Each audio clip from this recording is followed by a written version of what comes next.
fact that she wanted to find a married. And I was like, oh, but when I decided to like break away from that and join the military, then when I came back from the military and I was still very independent away from her, that was when the tumultuousness between our relationship happened, because she didn't want to acknowledge my independence, and she wanted me to be that kid she's still raising, rather than, reflecting on the fact that she has a 35-year-old son that just came back from war, and she would treat me like I was like 16. And that was when I was like, I can't deal with it anymore. So did you responded, and my sister, she's dealing with this complicated situation, and I said, only thing you can do is be kind and have wisdom.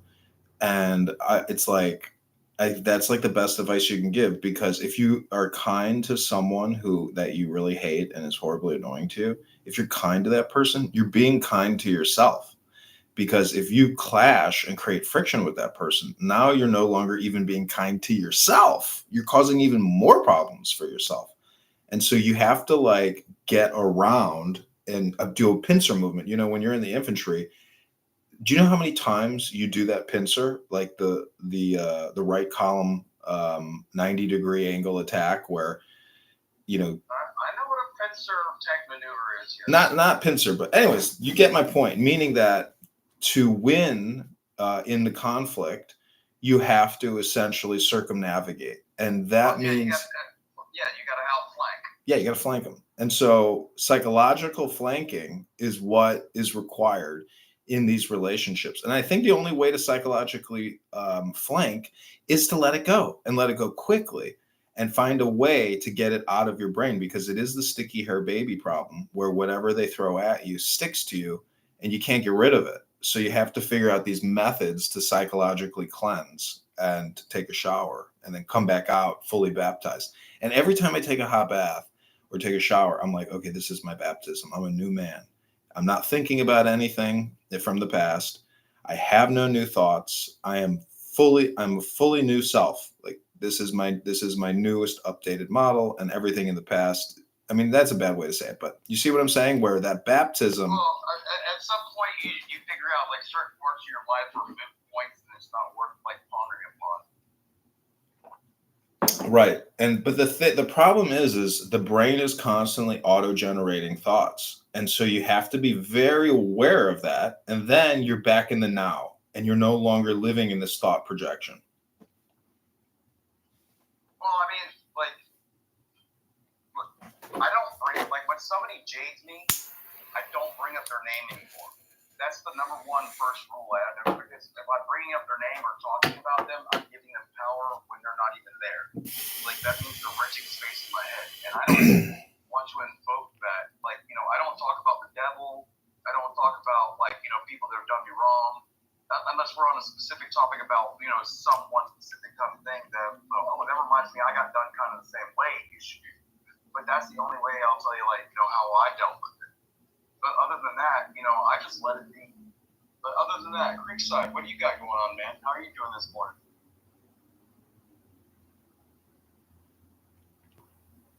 Sorry, guys, I'm good. I'm waking up here, maybe taking a little bit of long rips. Oh, man. I don't really know. It's Sunday, and my day off, and so I'm trying to, not really thinking too much, just hang out, recoup.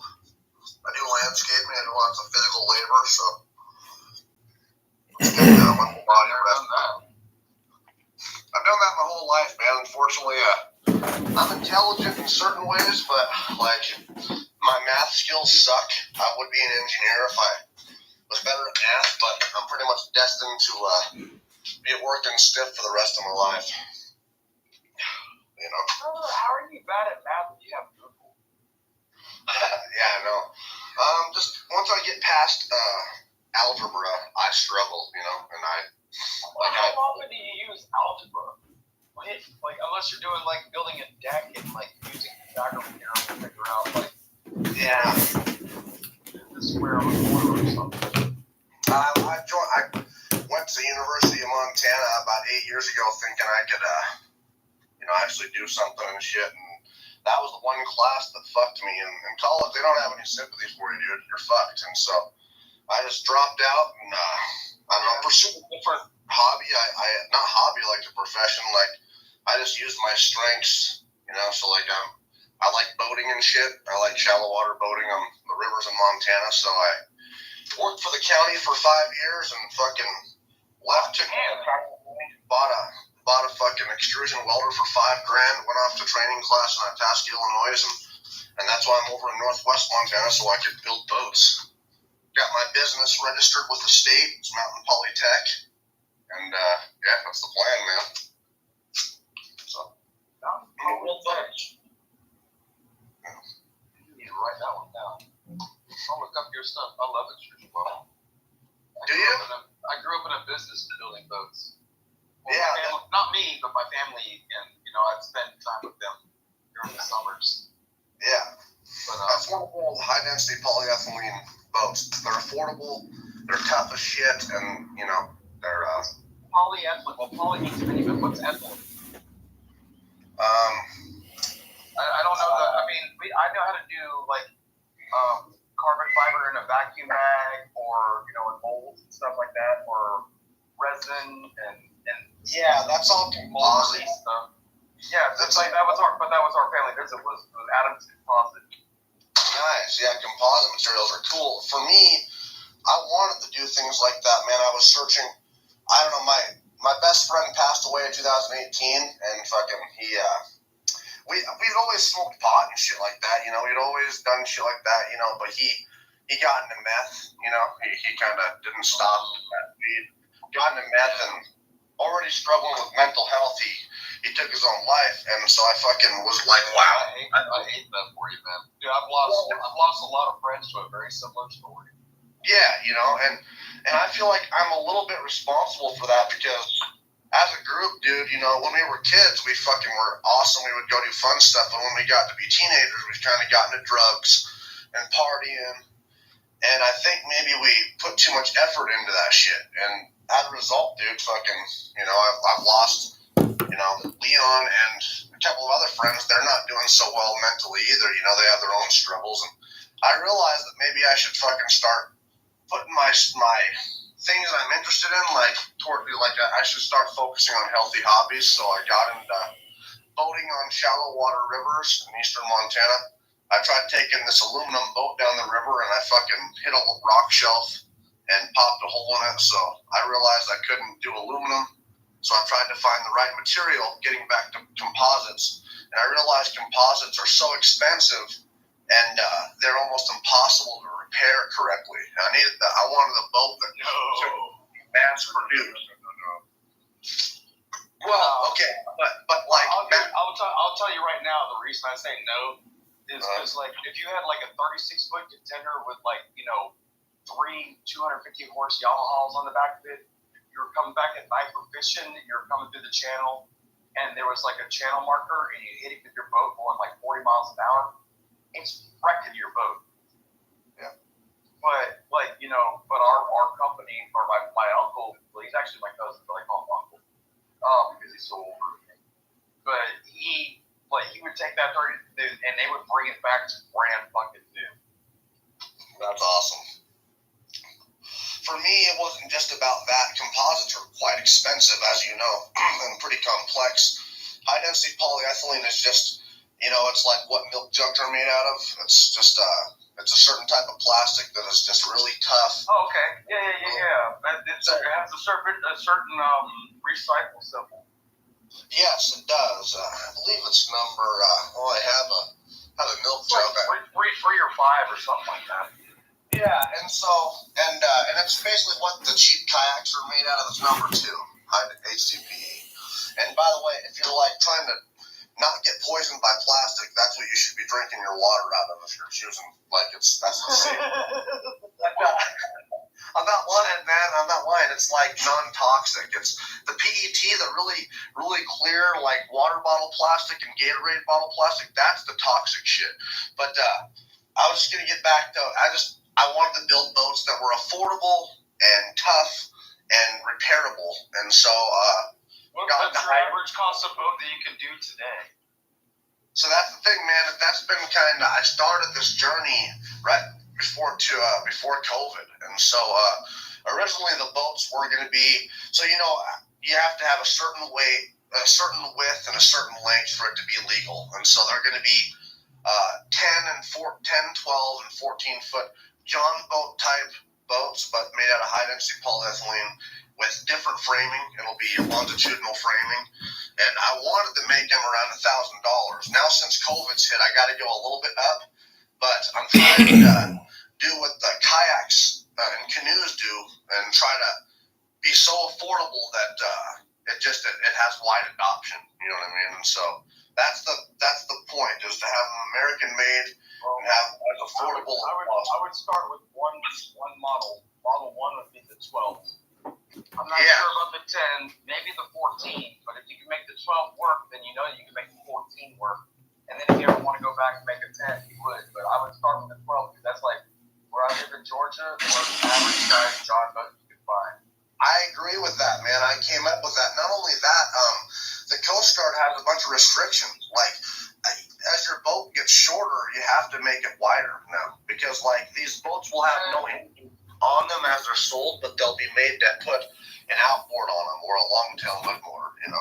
Well, I have a 17-foot aluminum Basscraft V-hull with a 60 horse Johnson on the back of it, and that motherfucker will skeeter like 45 mile an hour. But you're not trying to do anything like that on a flat bottom. I mean, honestly, maybe because if you look at a lot of my boats are from if you want to look at you know what a batto is? I guess I don't. Look up the difference between a batto and a John boat. Okay. I would say build a 12-foot John boat and a 14-foot batto. How do you spell that? I have no fucking clue. I'm just like It's probably BADO or BAEDO. No, it's with a T, a batto. Oh, okay. I have actually quite a few different designs, man. No, but a batto is like a John boat mixed with a V-hull. So like the front comes to a point. You know what I'm saying? So if you were actually wanting to put, like I say, a 30 horse on the back of something, like I wouldn't put a 30 horse on the back of a 12-foot John boat, flat boat ever. You can't maybe 15. That'd be the biggest I've ever done. So you have to, like, that's what I think, man, is you have to literally register with the Coast Guard in order to get that. Oh, I know how to do it all. Like I said, my family used to build the custom, like, go fast boats. That goes fast boats for the Coast Guard. So, like, with a government contracted even. Yeah, I can't have my engine rating. You can put a bigger engine on there, but for my rating, I can't exceed 7 horsepower on my horse capacity rating, because if I gotta consider the boat's got to still be able to have 2 or 3 people in it, gear, and the engine. You know what I mean? So I have to have it. You put a 5-horse Mercury on the back of a 12-foot, boat. That like in the way that you're talking about the Caltrans, it's probably just as light as an aluminum boat, or maybe not much. It's maybe 10% lighter, more expensive, but I'm more heavier than I have. Heavier. Well, high density polyethylene is a little bit heavier, and the reason why is because you have in order to density and thickness in order to be able to facilitate the strength of that. Yes, but I have a technique, my friend. I have a technique to where I can use 1/8 inch plastic, but I use a series of folds using V-bevelers to create layers to where I can have it, 5/8 inch thick in places where I want it, and thinner in places where I don't want it. But I'm still using the same sheet of plastic. It's using folding and stuff. It's pretty. Yeah, I get adding the folds to the string, just like on body panels on a car. It's layering, you know what I mean? It's layering and geometric shapes like triangles and squares and hat framing, And I hexagonal, like honeycomb looking. Like the Boeing and Airbus, like what they have in their planes, they use hollow geometric shapes, like hollow fucking triangles, like, and hollow hat frames that are just hollow and small that are inside. It's called shell framing. It's aeronautics. Yeah, it's like the space industry uses it, dude. Like, that's what I'm talking about using here, and my folds can achieve that, and so they can make these, and it's pretty wild, man. If you go on Blood Motors Max on YouTube, that's my old YouTube channel, and I lost access to it. What? Oh, I was looking for pins. Just found one. Mud Motors Max. Mud space Motors space MAX. And that's my old YouTube channel, bro. And I lost fucking access to it because Google says to have a secondary phone number, and I never took them seriously. And then my computer broke at the same time as I lost my phone. And every time I would try to fucking send my recovery code, like, to get access to my channel, it would send it to, like, my old computer that was broken, my old phone. So I lost access to it, dude. You know, there's a forum, Creekside. What? There's a forum, you can Google it, that you can email them like other verification credentials, and they will manually reset your account. It's time. Really? It's time consuming though. Yeah, I have to do it myself. Maryam and Hollister, welcome to the room. We just finished talking about boats. Any other final comments on boats? Sorry, guys. Sorry. No, hey, dude, I'm right here with you. No, there was a good conversation. It was all you and me, and then Adrian chimed in every once in a while. No, I want to talk to him about how to do the content, but he's not the real one. No, listen, we'll talk about it again sometime, man. I'm still pursuing it. Like I said, I'm certified in hot air welding, certified in extrusion welding. I got my business registered with the state. I mean, I moved over to Northwest Montana to get this business going, and, I'm hoping to start it next year. So, I mean, this journey is still fucking going, bro. Well, I mean, I'm giving you an ad, and what I'm saying is, like, dude, I have a failed electric bicycle company myself, and I dig and I dig and I build Doc, cars post the link. But, Post the link to your YouTube so Creekside can subscribe to it. And I would encourage you to restart that YouTube, or at least add shorts or all kinds of other content. Do you have access to it? I keep wanting to do that. I got 3 cars I sold today. I've got a lot of shit done. I'm just waiting for this motherfucking rain to stop to bring a trailer in. Well, let me put this Google YouTube neuro-linguistic implant in your psyche. Get access to that YouTube account as soon as possible, because I just bought a new electric bike, and now I'm going to add my videos of my electric bike to your YouTube electric bike channel, and then we're going to create a new electric bike business. Nice. Well, I can teach you to build custom electric batteries. I mean, depending on No, we're going to buy all of our bikes wholesale and then sell them at discounted prices online. We're in the electric bike shipping business and marketing business. Well, that's not what I wanted to do. What I wanted to do was... I'm sorry, Doctor, but unfortunately, Spectre has to supersede your vote and encourage the neuro-linguistic implant of getting us access to your electric bike YouTube channel. Well, when I get these cars gone, I'm actually starting the electric bike company back again, and I'll put a fucking webcam in the motherfucking door. Excellent. Our electric bike neuro-linguistic YouTube programming implant is complete. I just got to say, I'm interested in definitely those bikes. I think those fucking things are cool, but they're expensive, man. I want to get one of those fuckers, so I totally encourage you to do that, because I'm interested in that. Like, I want to zip around on a fucking electric bike. I've been seeing these dudes around Missoula zip around 40 miles an hour. It's fucking crazy, man. My electric bike company failed in 2012. So, I mean, I know it's the new games, the new toys that are on the market are, but, I mean, if I can order parts and then get my pipe bender going in and my welder and build frames, my thing was I built custom bikes for grown men. Like, I'd build a bike for Shaquille O'Neal that wouldn't crumple underneath them with the wheels or anything, and he'd be able to go like 40 miles an hour and never pedal, but it would be really comfortable for a man that size, that big. And that was my whole thing, was I was like, custom to big and tall men electric bikes. But it was too early in the game, and not enough people knew about electric bikes to find people. that's cool. I would start again for sure. It's more of an opportunity, and that's something I have noticed is a lot of these bikes are too small. Even these dirt bikes I've been seeing, like, they're cool, but they're a little small. But, dude, they are fast. They're interesting. Oh, yeah, Suron, all those, yeah. I mean, I can order the parts from them, but, I mean, I'd probably go through Crystal Light.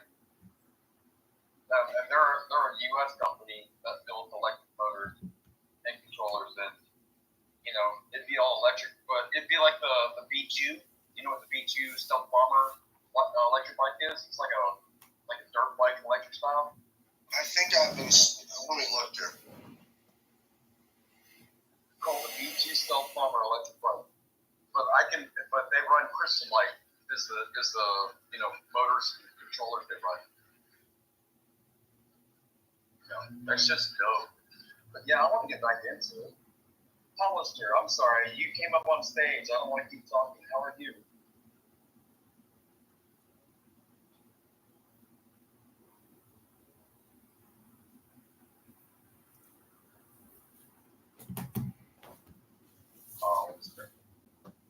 Welcome to the Electric Bike Startup Room. We are a Chinese wholesale corporation dedicated to giving Americans affordable wholesale electric bicycles. This is Adrian Dittmann. I am the co-founder of Electric Bike. I want to thank my... America seems better. It's probably going to be hard to make it affordable, but I think it's possible, man. But yeah, when you got the idea that you're buying a $3,000 bicycle, and you can buy a $3,000 used Honda, a lot of people, depending on their socioeconomic status, are definitely not going to buy the bicycle. But if you're rocking around in a $120,000 Escalade, the idea of spending $3,000 on a bike that is like everything you ever wanted out of a bicycle as a grown man, and you don't sweat because you're just riding around pulling it like it just has a throttle like a motorcycle. And they're fun as fuck. I mean, I got like 4,000 miles on my prototype. That's a good part. I still have it though. So I bought a bike off of eBay, an electric bike that retails for about $700, brand new. I paid probably $300 for it, half price, 50% off, but it's used. It's got dings and rust, but you have to tell me what battery is in it. I'd have to look at it. I'm going to take some pictures of it and try to tighten it up. Is it nickel cadmium? No idea. Lithium?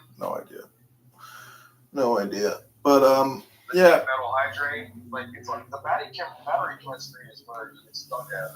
I'm just concerned that I have to take it to a bike shop because they had to take the front wheel off. I can tell you how to fix it. Okay, yeah, great. Then once I get out of my house, I'm gonna text you. So Hollister, Cuckoo, Maryam, if you want to come up and say anything, this is the Electric Bike Startup China Wholesale Room. Thanks for coming. This is co-CEO Adrian Dittmann with my co-founders, Doc and Creekside. We're a new, exciting, and electric startup bike corporation based out of Chicago, Illinois, Georgia, and Creekside is in Montana or Wyoming. Where are you at, Creekside? Where's our western? Okay, yeah, our western manufacturing and distribution center is in Montana. And, we are a very quick startup. We fail every 10 seconds. Well, you know what? I'm thinking about this way you're talking about. Is my rabbi here? It wasn't polyethylene. It was poly. Oh, my God, Rabbi, perfect. You can bless the new business. What are you talking about? The poly, plastic. High-density polyethylene? Ethylene. Wait, before you guys go back into technical communication, I want to welcome our rabbi who's going to bless the new Electric Bike Startup Corporation. Rabbi, can you please give us your Sunday morning blessings? He is a Greek Orthodox Jordanian falafel shawarma maker, but he's also a part-time fake rabbi. So Rabbi, Rabbeinu Shalom, if you could please give us the Shema.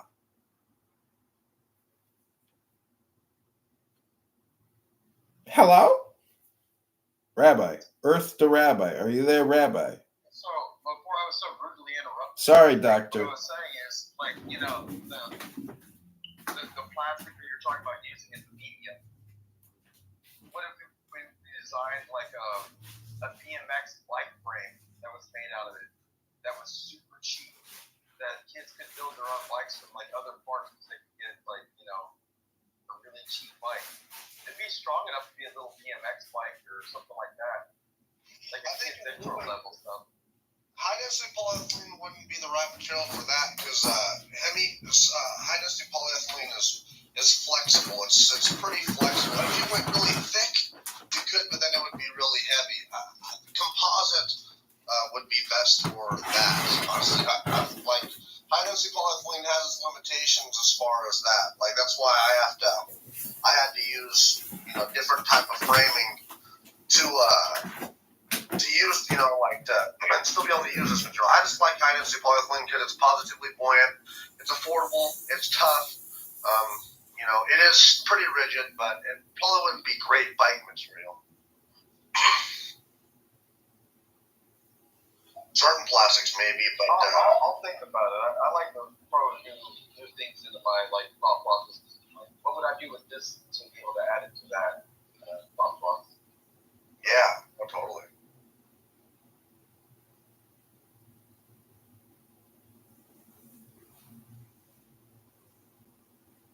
No, I don't know. I think really what you guys got to do, and it sucks, focus on affordability, wide adoption. And I'm going to be able to do America. I'm going to be able to build boats in America and still do that, but I'm going to keep my team small as shit, low overhead, all my equipment's paid for. I'm buying a cargo trailer to do my plastic welding out of. Like, I'm literally not, because I know the stats on this shit. Within 10 years, most small businesses fail in America, and they're killed by, bank loans and operating costs and labor costs. I'm really focused on Actually, the real number is closer to like 60 in the first 5 years. It's bad. It's really bad.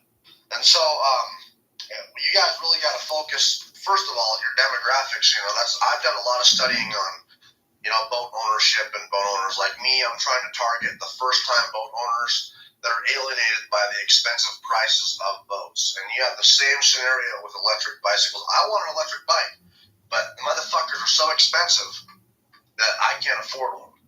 So I'd focus on affordability to get wide adoption. I feel like that's the best case. But then you got to focus on quality too. It can't fall apart and be a piece of shit, And that's me.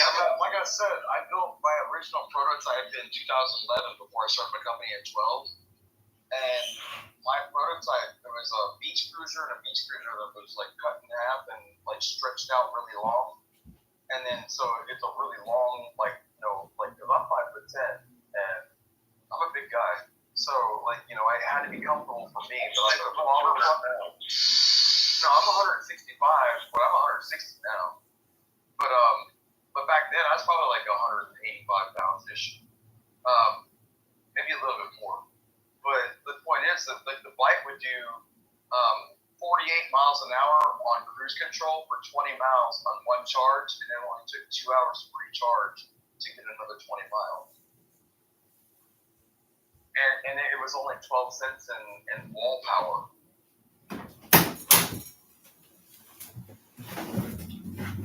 That's impressive. By the way, thanks for the green bean dudes. I appreciate it. Okay, welcome Ishmael and Hermes. I have 2 rooms going at the same time. So the other room is called the Adrian Dittmann. And gentlemen in the Adrian Dittmann, you are in an electric bike startup China Wholesale Corporation. We are a 10-second fast fail startup. And everybody, I'm going to Walgreens to get myself the champagne of beers. So I'll be back in about 10 minutes, 15 minutes. And don't forget the orange juice. Yep, don't forget the orange juice. You're having beer? It's 10 a.m. Yeah, I know. Then I'm going to go to the gym after I have my mimosa. You got a problem with that, Gorilla Boy? No, I got me smoked weed starting at 7 a.m., so I guess not. I've been smoking weed all morning, guys. Sorry.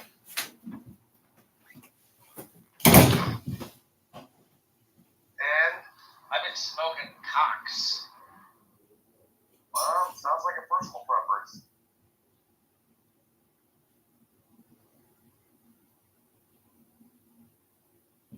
No, I was looking, there's been kids zipping by on scooters lately and stuff, and they seem to be affordable. I've been looking, and there's I think they're Segways or something. And the Segway can go like 16 miles an hour, and it's got 15-mile range. It's $300. Do you want to know the sickest idea that I've had? That like if I get 50 G's together, I just don't want to bust up my stocks.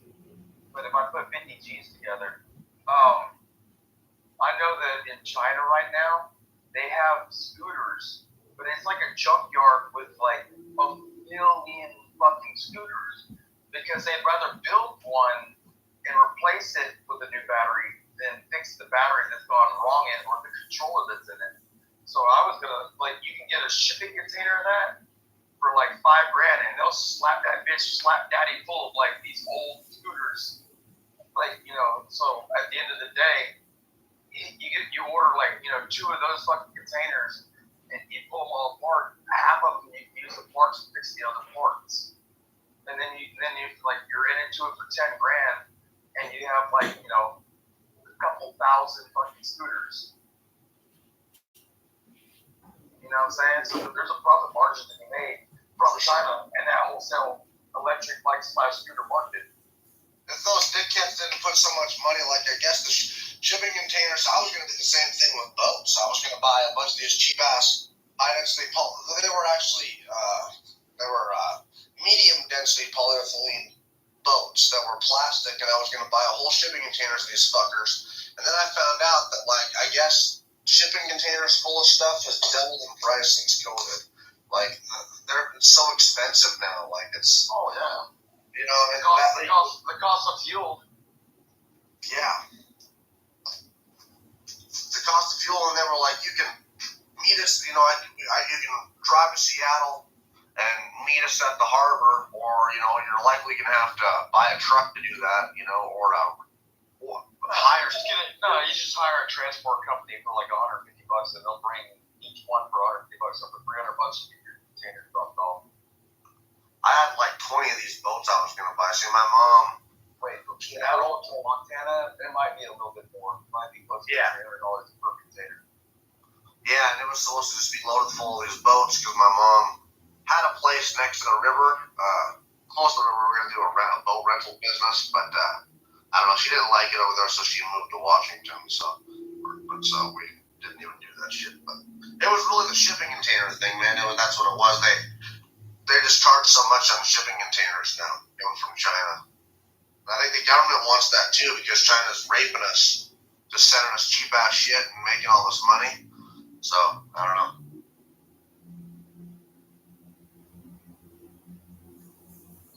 What's going on here, Stan? What's up? I'm just driving home from one of my stupid jobs. Oh, one of them? Yeah, but everybody needs multiple jobs these days unless you're a fucking drunk. Alright, stop being cheap. Listen, gentlemen, I'm oh, what happened? Somebody ended my other room. What the fuck? It was probably Mick Dickerson. He was the only one left. Oh, it was Rabbi. Yeah, Mick Dick. What a loser. Mick Suck, the Mick Dick. Comes in here all day long, Jew hating. Randy has a funny voice, though. I like his voice. It's funny. So I'm gonna go to Walgreens to get my champagne, my gin and my juice, and so I think this room is going to be fully optimized and automated. And I just encourage everybody to not speak over each other and just make extreme declarative statements, and then never mention each other by name. Yeah, just give your opinions. No questions. This is a no question room, and no questions allowed. yeah, no questions allowed. Wait, what? Yeah, no questions allowed. It's the first rule. No questions allowed. That's the number one rule of every Zen academy. Why do you make such a rule like that? I'm declaring the rule, and now I'm talking to Creek and Mike, like, what was the name of that polyethyl whatever? And he's like, so I'm not allowed to ask that? okay. So I'm like, hey, Doc, what's up? You're not allowed to ask that. No, you can't ask any questions. Okay, I'll be back in 10 minutes. Let's see how you guys do. You're being live streamed on 10 YouTube accounts, a couple Instagrams, a Facebook. I'll be back. And this room is also being recorded. I'll be back when you get back. Okay, I'll be back. All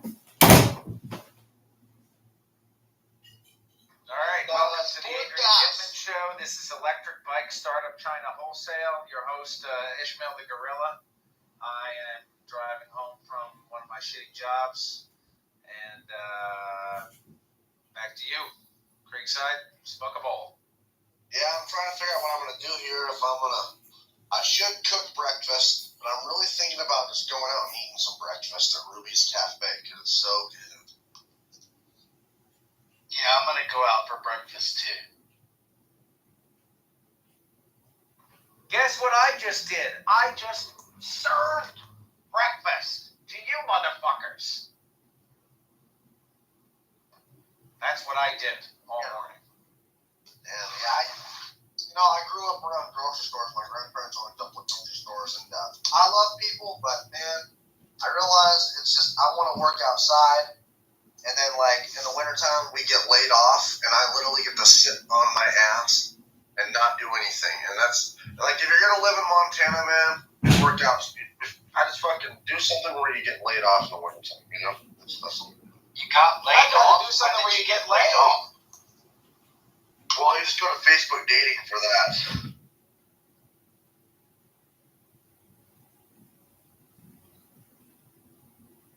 Rather than a bunch of jerks get laid off, I'd rather get laid and jerk off. Yeah, I've definitely worked in grocery stores and slept with coworkers, and it always results in either awkwardness or someone loses their job. Can I tell you something? I just drove by a guy. Now, you know how when you're on a bicycle, you're supposed to use your arms to let people know, like, if you're making a left or a right? Yeah. So this is a bicycle. Man is 65 years old. He's on a bicycle.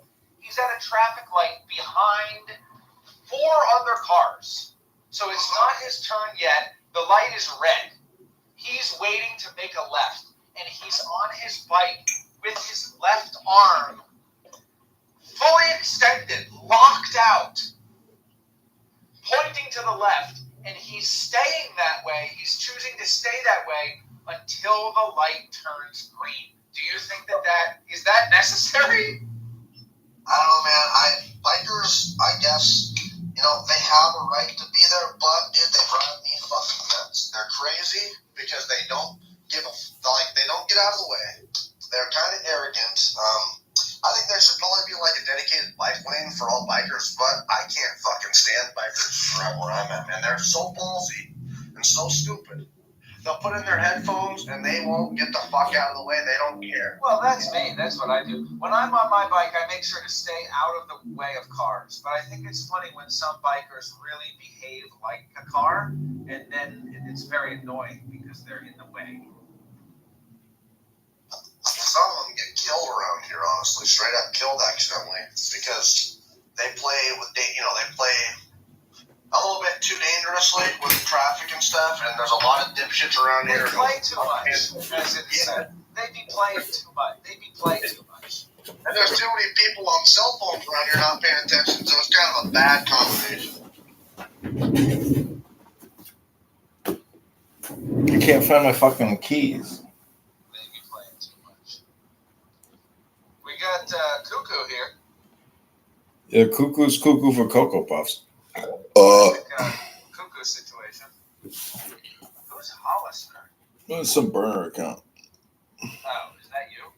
Not me. Hollister Sapphire is a hottie. Oh, I got a quote for you, Ishmael. You might actually. I got a great book for you. I think you're gonna like, and I think you can use it in your business. It's called Native American Wisdom by Kentner Byrne. I can't touch anything Native American. You're not even supposed to use that term. Listen to this. It says, "My heart is filled with joy when I see you here, as the brooks fill with water when the snows melt in the spring, and I feel glad as the ponies are when the fresh grass starts in the beginning of the year. I heard of your coming when I was many sleeps away and I made but few camps before I met you. I knew that you had come to do good to me and to my people. I look for the benefits which would last forever, and so my face shines with joy as I look upon you, ten bears of the Yamparika Comanche. It almost sounds like a modern day. That's beautiful. Yeah, it almost sounds like a modern day DEI person who wants equity. Well, that is really beautiful, and there is a great. I can hear what's happening. I can hear it myself. It sounds like I'm underwater. I can hear an underwater echo of myself. It's probably because I got these two rooms going side by side. It sounds like womp womp womp womp. Anyway, I'm just gonna talk past it. So, hey, asshole. Sorry, this person fucked up. Okay, listen. There was a historical prophecy that said that the white man would come and conquer the Native Americans and fuck them up. And that did happen. Even though some benefits have been born from modern industrial society, such as Clown House and the serendipitous meeting of my friend John Katover, there have been many detrimental, damaging effects as well.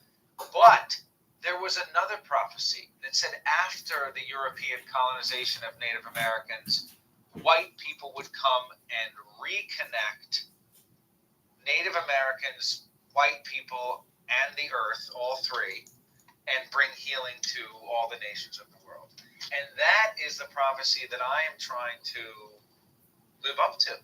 I mean, I want to bring healing to the nations of the world, love everybody, teach about healthy nature, and move with humility so we can heal the world.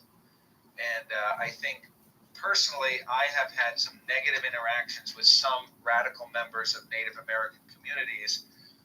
Those radical members have accused me of impropriety, and I have taken it on myself because I have an inferiority complex. But I'm trying to reconnect with the optimistic nature of this work that I believe was expressed in that quote that you just read from Standing Bear, or whatever his name was.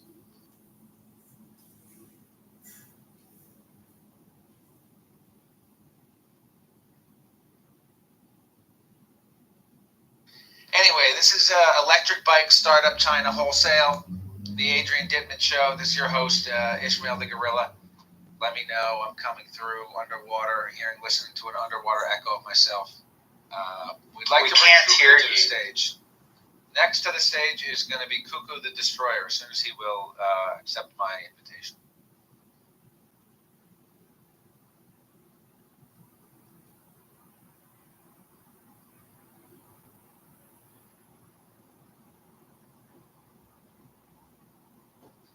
Cuckoo!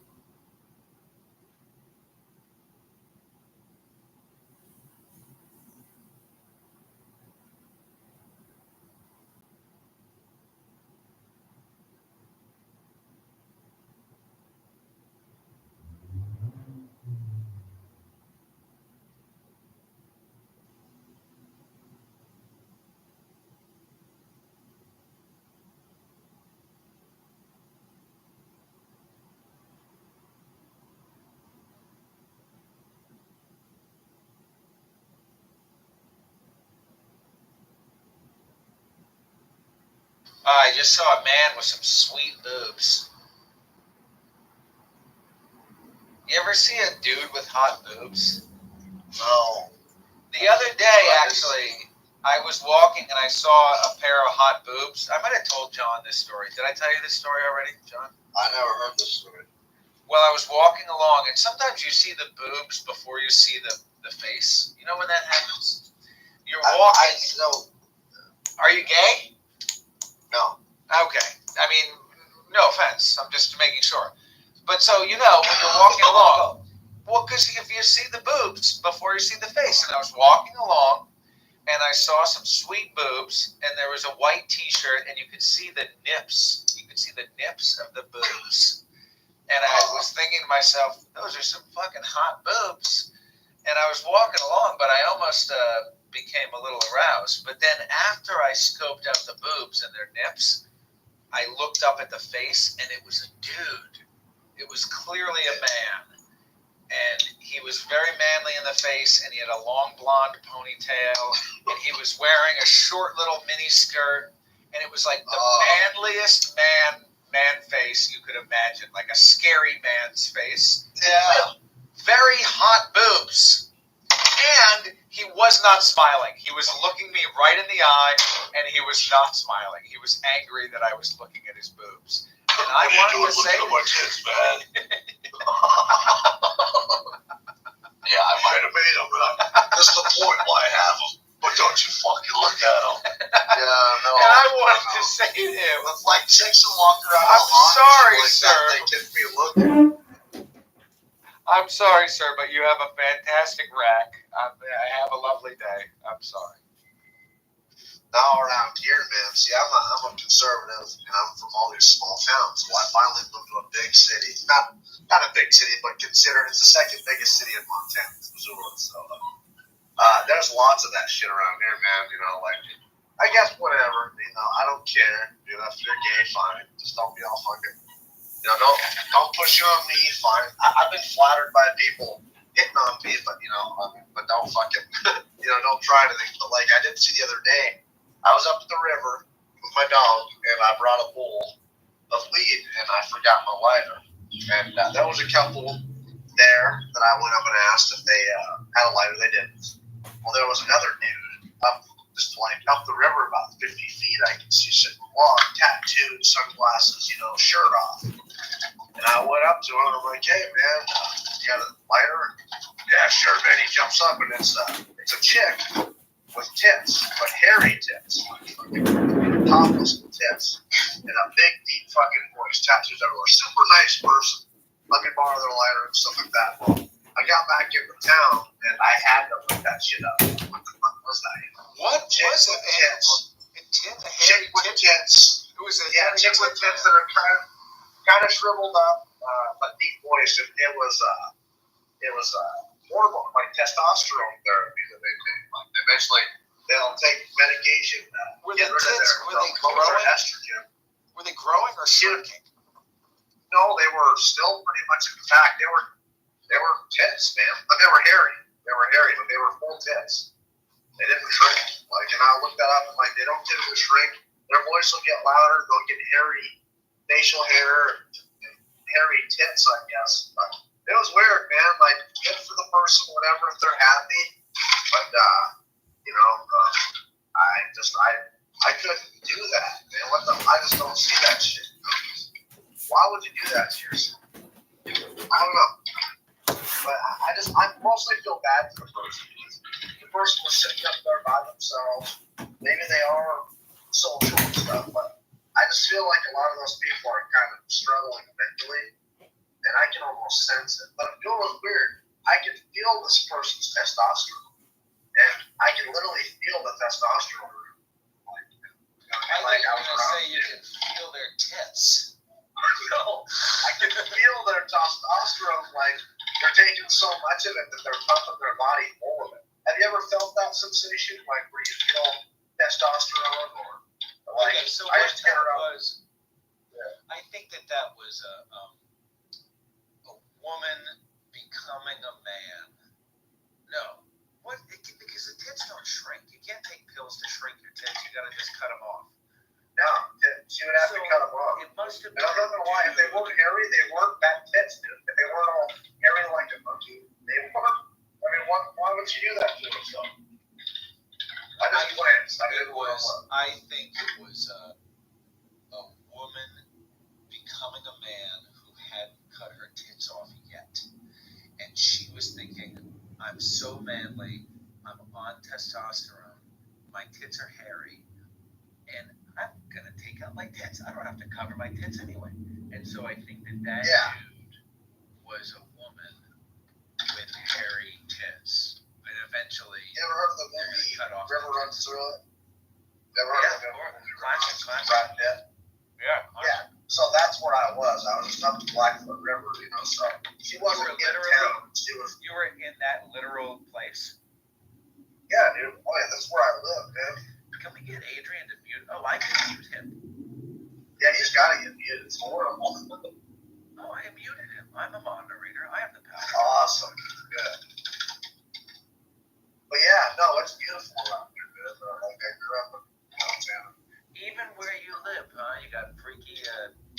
free tit chicks.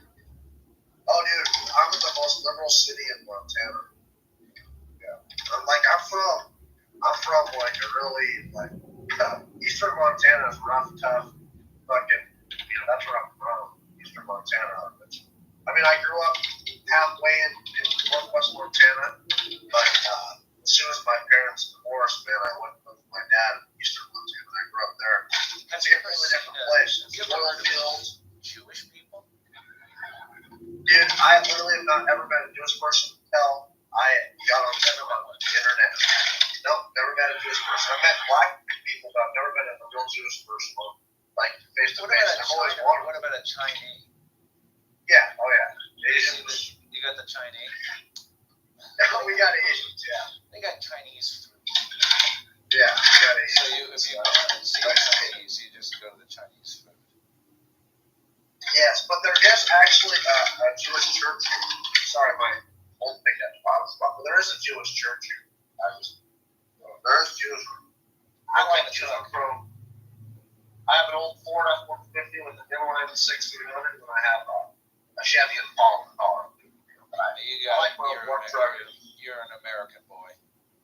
Yeah, I have my welder at the back for my excursion welder. Plastic welder. Don't you like your trucks to work though? My fucking truck works good. 1989 inline 6 Davis 300 engine. But my grandfather bought it brand new, dude. Like, I have it. I drove this all the way across the state. Yeah. There's a lot of people on trucks around here. It's fucked up.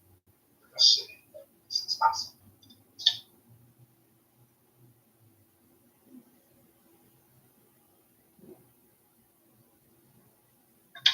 Yeah, pretty cool. What parts, if I may ask, are you in?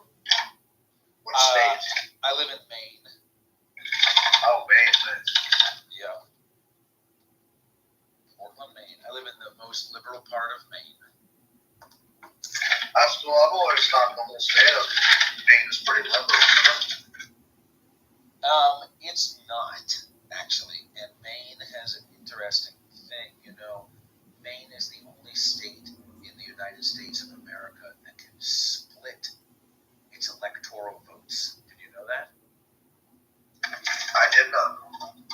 Yeah, so usually what happens is, because Maine is huge, Maine is very big, and usually what happens is northern Maine goes red, and southern Maine, which is basically like part of Boston, goes blue. Oh, I see. Yeah. Yeah, that's cool. Yeah.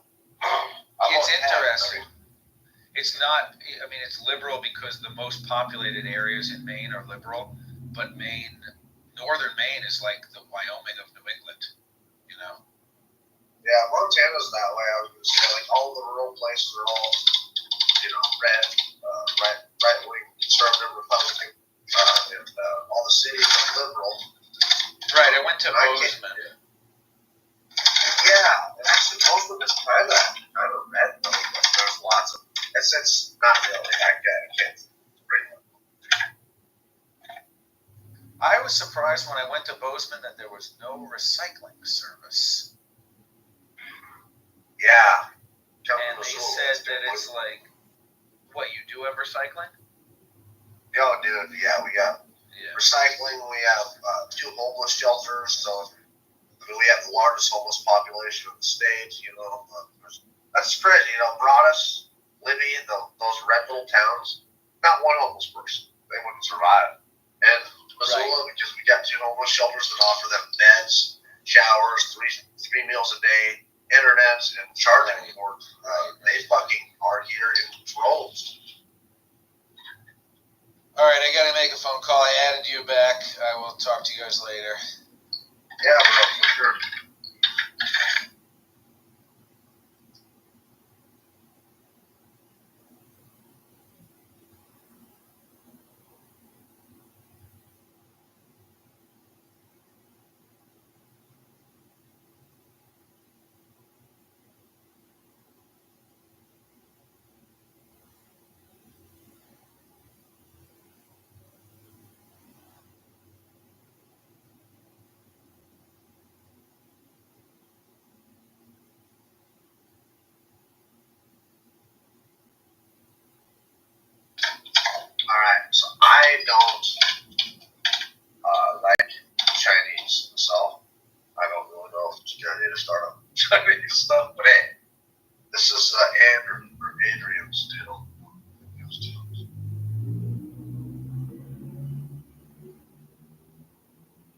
back. You guys pay me later or I'll be back.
Okay, this has been Electric Bike Startup China Wholesale.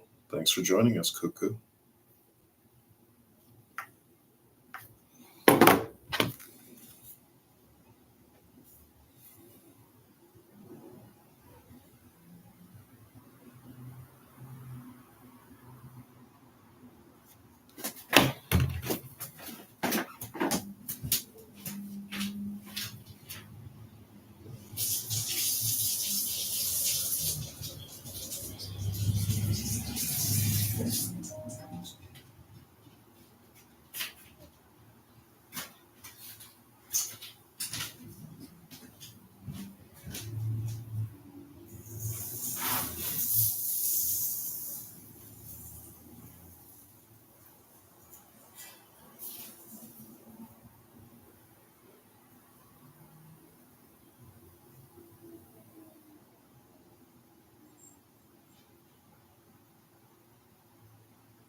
go-go juice.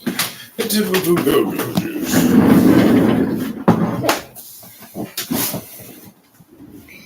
Winter's approaching.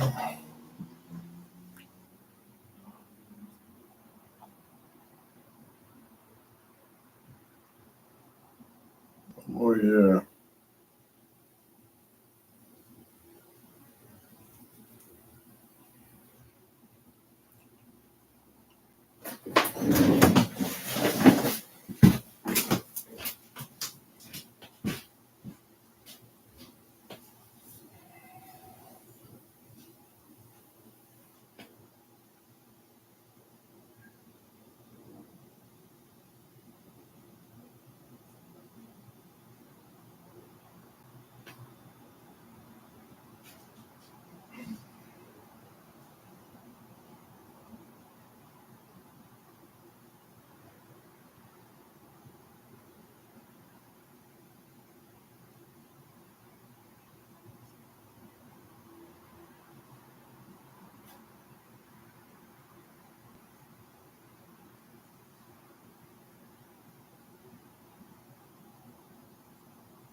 bathroom.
Looks like a they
Not sacred because there's nothing. Hold on. Once again, it's not sacred because there's nothing that prevents parents from talking about their children to anybody, and there's nothing that prevents children from talking about their parents to anybody. That's why it's not sacred. Not at all what I mean by sacred. I know it's not what you mean, but it's what you said. No, that's not what sacred means. Really, what does sacred mean? Sacred means it is precious and protected. And it's not protected. That's my whole point. It's not. In fact, it is. No, in fact, it's not. Okay. Fine, tell you. No, hold on. This is a good teaching tool. Norm, give me one law, any law in the United States that prevents a child from talking to anybody about their parents and a parent from talking to anybody about their children. Name one. Protection. That has nothing to do with safety. What do you guys each mean by protection? I think You're not allowed to do it. No, that's privacy. That's protection. so. It's protected. What do you? I tell you what. Oh, hold on. Hello. Sam is the lawyer on stage. This is what I mean by protected. It means you're not allowed to talk about it. I say that law does not exist. That's what I mean by protected. right. And Such as, and I gave 3 examples. I gave the priest penitent, I gave the doctor patient, and I gave the attorney client. Those are 3 conversations those are 3 relationships that are protected. One party out of the 2 in each of those 3 is not allowed to talk to a third party about the relationship. That's what I mean by protected. Right. And this has nothing to do with my point about sacred. Zero. Completely different thing you're talking about. I understand what you're talking about. It has nothing to do with the parent-child relationship. What I mean is that the parent is responsible for the life, the health, the well-being of the child. That's true. That is true, Norm. Absolutely. That's what By I the way, mean. Steve. Yeah. By the way, Steve, I was going to say, just to correct you, you can't Yes. furnish alcohol to your own children in 31 states, but the other states it is illegal. So, in 31 states, you can't furnish alcohol to your child. In others, Okay. Montana, it is illegal. No. I appreciate the correction. Thank you, because I know, and I'm assuming that included in those 31 states are California and New York and probably Chicago as well. But okay, so 19 of the states do not allow parents to give their children alcohol. 31 of the states do. I will take your word for it. Thank you for the correction. I was wrong. I just clarified in the chat the law around consent and what types of parental consent. I was wondering if you're talking about trying to address the argument. T, we've gotten a little off topic. You might want to go back and refresh everybody's memory. I know mine needs refreshing. My mom told me What we I were was down in the saying building, was that and this there is the is studio no apartment. sanctity And she's of surprised the view parent-child hasn't seized the relationship. topic There from are, Jane however, Carroll. laws which protect rights to human autonomy, and that is what's being respected here. And so it's like this whole idea that Norm has, like, you know, he gets to declare things sacred. Well, that doesn't have any force of law, right? Whereas we do have actual laws which respect human autonomy, right? Okay. Yeah, Norm is, if I may, Norm is clearly using a different definition for the word sanctity than me, you, and a lot of other people use. If I use Norm's definition, I can say that the relationship, there is a sacred relationship between an employer and an employee, because it's the employer's sanctity to provide a safe workspace. So Norm's clearly using a different definition. I mean, fiduciary might be an applicable word. I'm looking that up now. Well, I don't think there's a fiduciary responsibility between a parent and a child either. I could check on that, but I'm comfortable with my definition, which is. And you can use your definition. It's just not the way I use it. The parent is responsible for the health, security. Yeah, I already agreed to that. I wanted to make sure the others on stage understood what I meant. A parent is responsible for their child's actions until they become an adult. Period. End of story. If you want to call that sanctity, you're welcome to, but I think it's a misuse of the word. That's a different conversation, like with the case of the guy, the shooter's father being jailed. I don't mean the actions of the child, I mean the care of the child. That's the sanctity I'm talking about. And that's inarguable. I can't see anybody arguing about it. I'm not arguing with what you said. I'm arguing with the definition of the word. That's all. Well, I do How would you have describe one this thing going parental for me. responsibility for the well-being of the child? What would you call that? I call it a parent being responsible for their children until they turn 18. Okay. So this is what is violated by the California law. No, it's not. Yeah, I don't think so. No, they're still responsible. No, because the parent is still responsible. Right, exactly. Yes, but Do you the state remember? is not providing the parent with information necessary It's not to care for the child. It's not obligated to. Steve, well, I'm saying Do you remember Okay, the election of 2010? Let's go to Sam.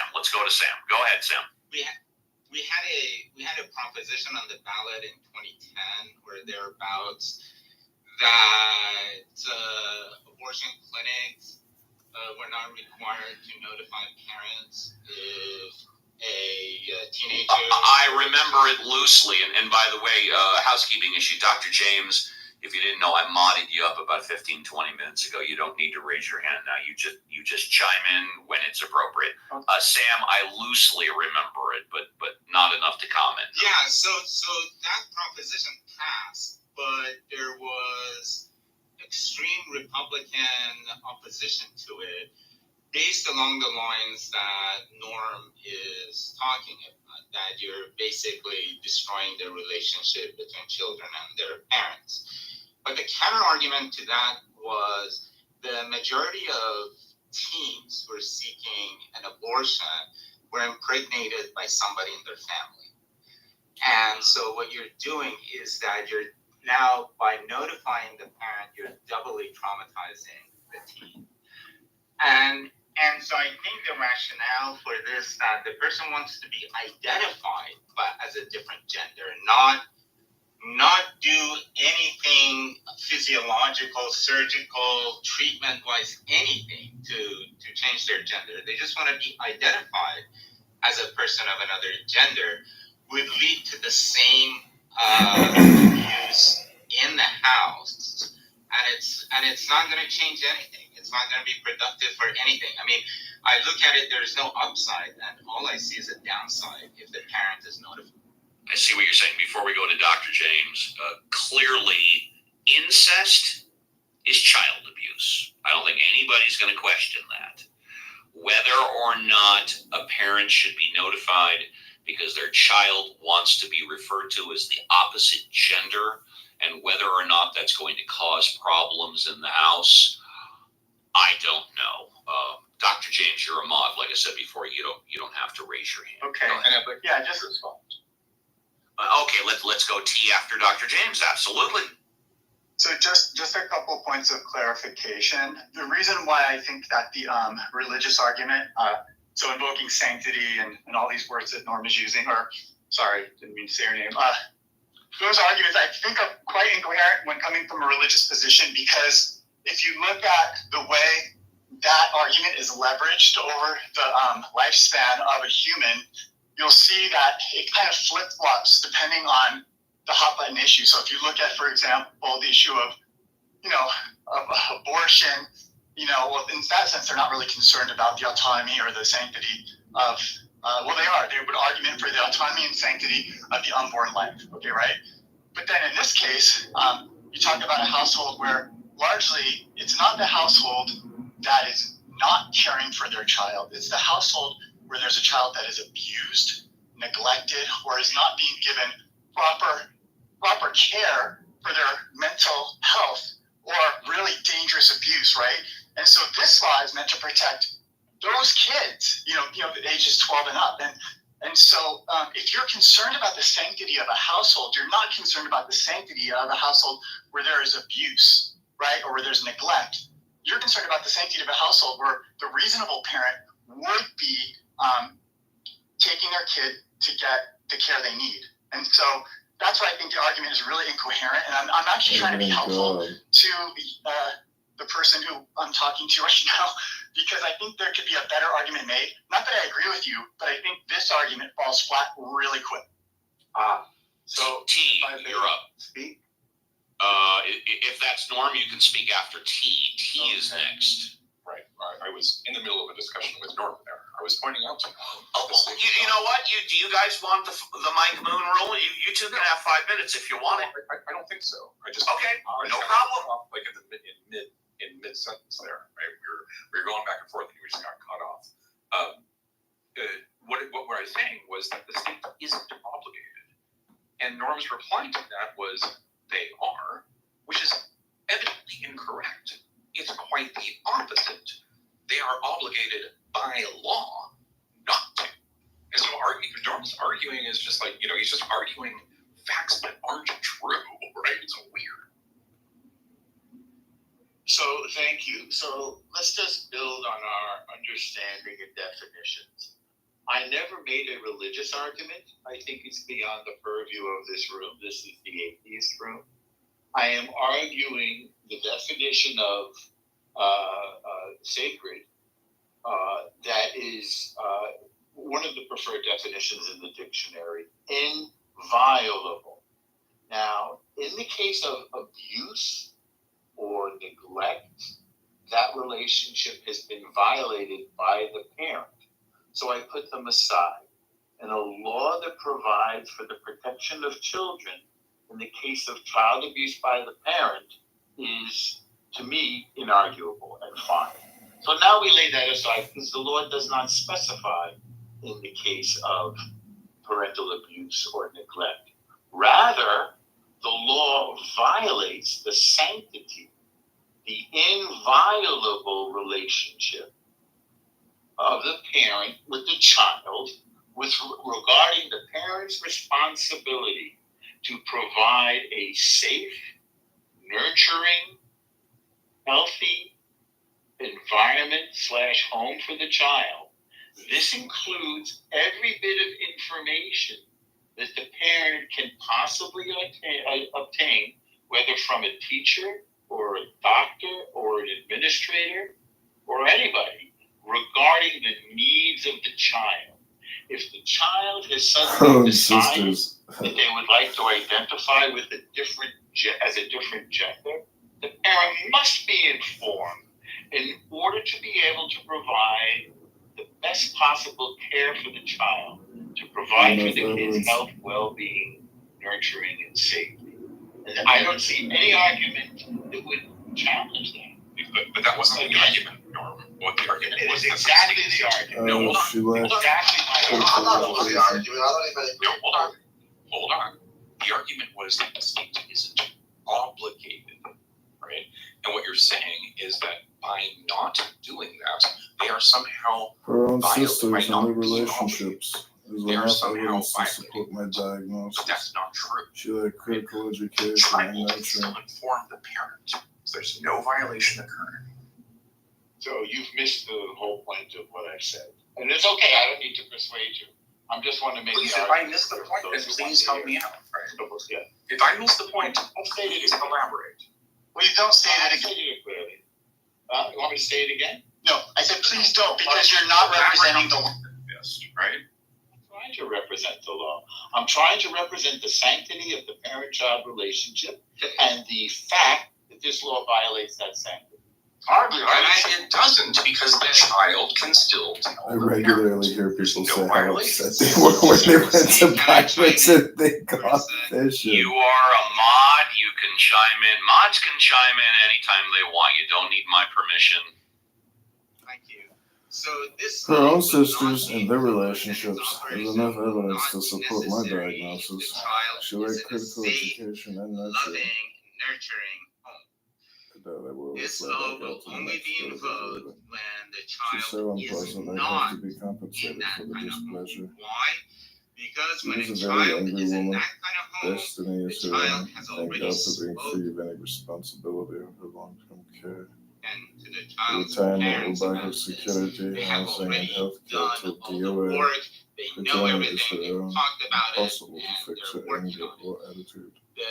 When this law goes that I don't want to be Joe anymore. I want to be Josephine, and the dad beats the shit out of Her kid, sisters and in then the the kid relationships goes is to the enough teacher and evidence to says, support my I want to be diagnosis. Josephine. At So that that point, the critical teacher isn't education going in to there. come So and I inform the regularly dad hear people say again. how upset they So were when Josephine they went to gets buy another the round big of codfish. So don't romanticize family life. Don't think everybody grew up in a family like yours. Don't think that all families are nurturing and loving and all of those adjectives that you told them.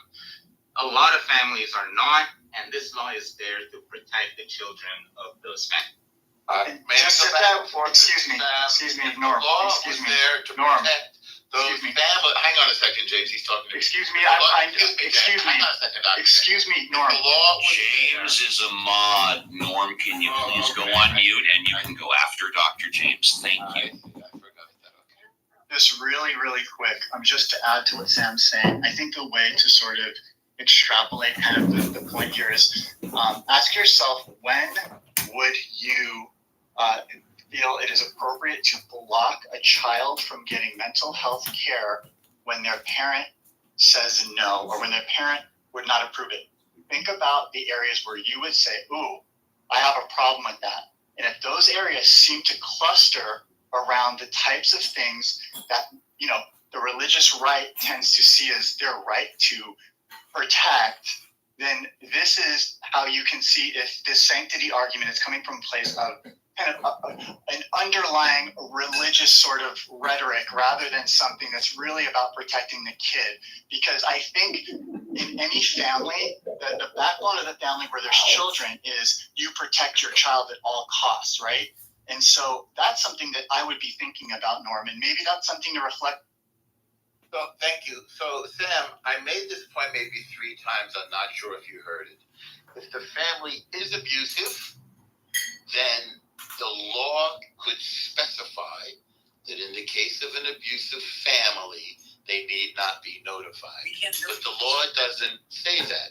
The law discards healthy family relationships, which is most, obviously, as well as unhealthy ones. So once again, the school is obligated. Hang on. How is this going to protect the kid? Hang on. They don't know. Hang on. Please don't. Nobody needs to interrupt. Take notes. Take notes and then respond. All right. Everybody go on mute. Everybody go on mute. Thank you. Norm, I'll give you 60 seconds to follow up, and then we'll hear the comments. Thank you.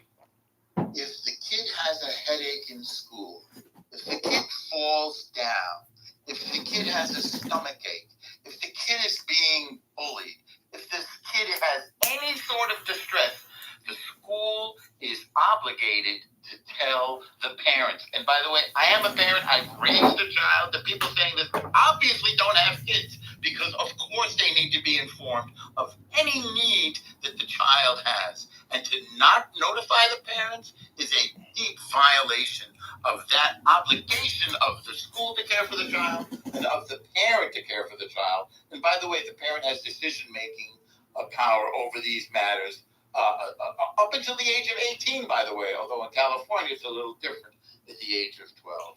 Thank you, Norman. Before we move on, I know people want to comment. I want to welcome Cora to the stage. Thank you for doing the heavy lifting, Cora. For over 45 minutes, we've been talking about whether or not the school should report to the parents when their child wants to be referred to in school as the opposite gender. Let's go. Oh, and also, Matt, looks like about 7.5 minutes finance report and then the break. So let's go mods first.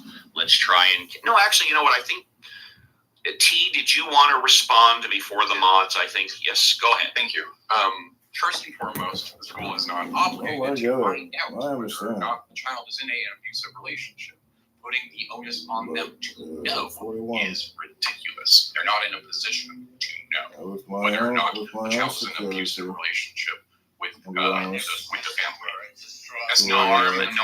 Norm, he didn't say it was you that said that. Please continue, T. Yes. What was said was that there should be a proviso in the law that if they know that they're allowed to Can everybody go on mute except for T? If we can't follow the simple rules of the room, then I have to take a large hammer, and I don't want to do that. T, please continue. Everybody else stay on mute. The suggestion was that there be a proviso in the law for children of abusive families, and this would in turn protect them. The problem is it doesn't protect the children because the school is not in a position to know whether or not they're abusive, right? So having this proviso in the law does nothing to protect children, right? What's more is this idea that you are somehow, because when I go up to you and go, hey, actually I prefer to be called T. This is not an example of me being bashed over the head, cutting myself, having a medical condition, being in distress. These are not comparable in any way, shape, or form. To my own mental right? And that's what you're doing, is you're comparing them to these types of situations. When I go, hey, I want to be called T, or hey, I prefer if you call me her. Right. Or even if I say, hey, I want to be called Squirrel, it's kind of the same thing. It's all the same thing. I understand. Right, fair enough. Finally, the go ahead. I want to make here is it's absolutely ridiculous to keep on, I'm going to point this at you, Uncle Steve, keep on suggesting that there is a opposite gender. No. Vegas. Them is simply a thing that I want, virtually is them. It's not the opposite gender, right? So let's get rid of this silly language about opposite genders. All we're doing is talking about when a child wants to be referred to as something else. That's it. That's all. That's what we're like. Norm is going, this violates the child, sanctity. No, it doesn't. T, I do hear what you're saying. However, when I refer to it as opposite gender, what I am specifically referring to is someone who was born a boy. His name might be Steve, Sam, James, Alfonso, Matt, and he wants to be referred to as Lisa, Rose, Cora, or Sandra. Clearly, well, not clearly, but in my mind, those are opposite genders, but I do understand what you're saying. Would any of what's T? Is T gendered? I understand. T is not. No, it's not. But I understand it. But I told you what I was referring to. I'm just saying that's not the discussion. Your point is made. No, I understand your point. I get that. And if a boy or a girl in school said, I want to be referred to as T, then I would not refer to it as opposite gender. Your point is very well taken. Would any of the mods, like 60 seconds, just unmute and say your first name? Mods. Once, twice. I'm here. I'm just in the middle of typing something and I lost it. Go ahead. Yeah. Go ahead. Okay, so just to reiterate this point. So for someone who's working in healthcare, and I'm sure there are people in this room who do. I see one person that I know works in healthcare here. Well, I've been working in healthcare for 30 years, but go ahead. So what I'd like to say for those people who work in healthcare, you know that you have seen atrocities and horrors that cannot be, you would not want to describe them to anyone else for fear of passing on that image into their head.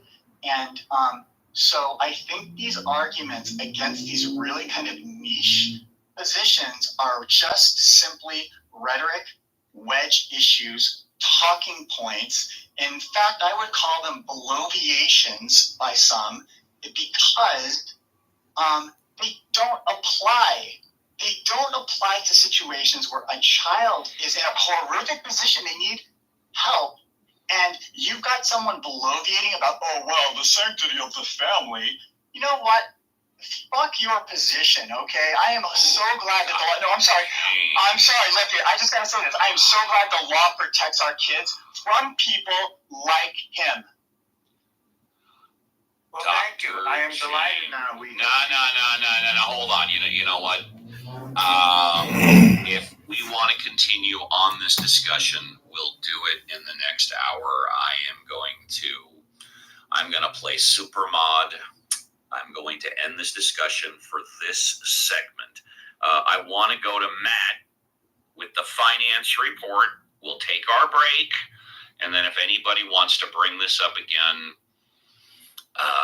we can. Okay, Matt, are you ready with the finance report?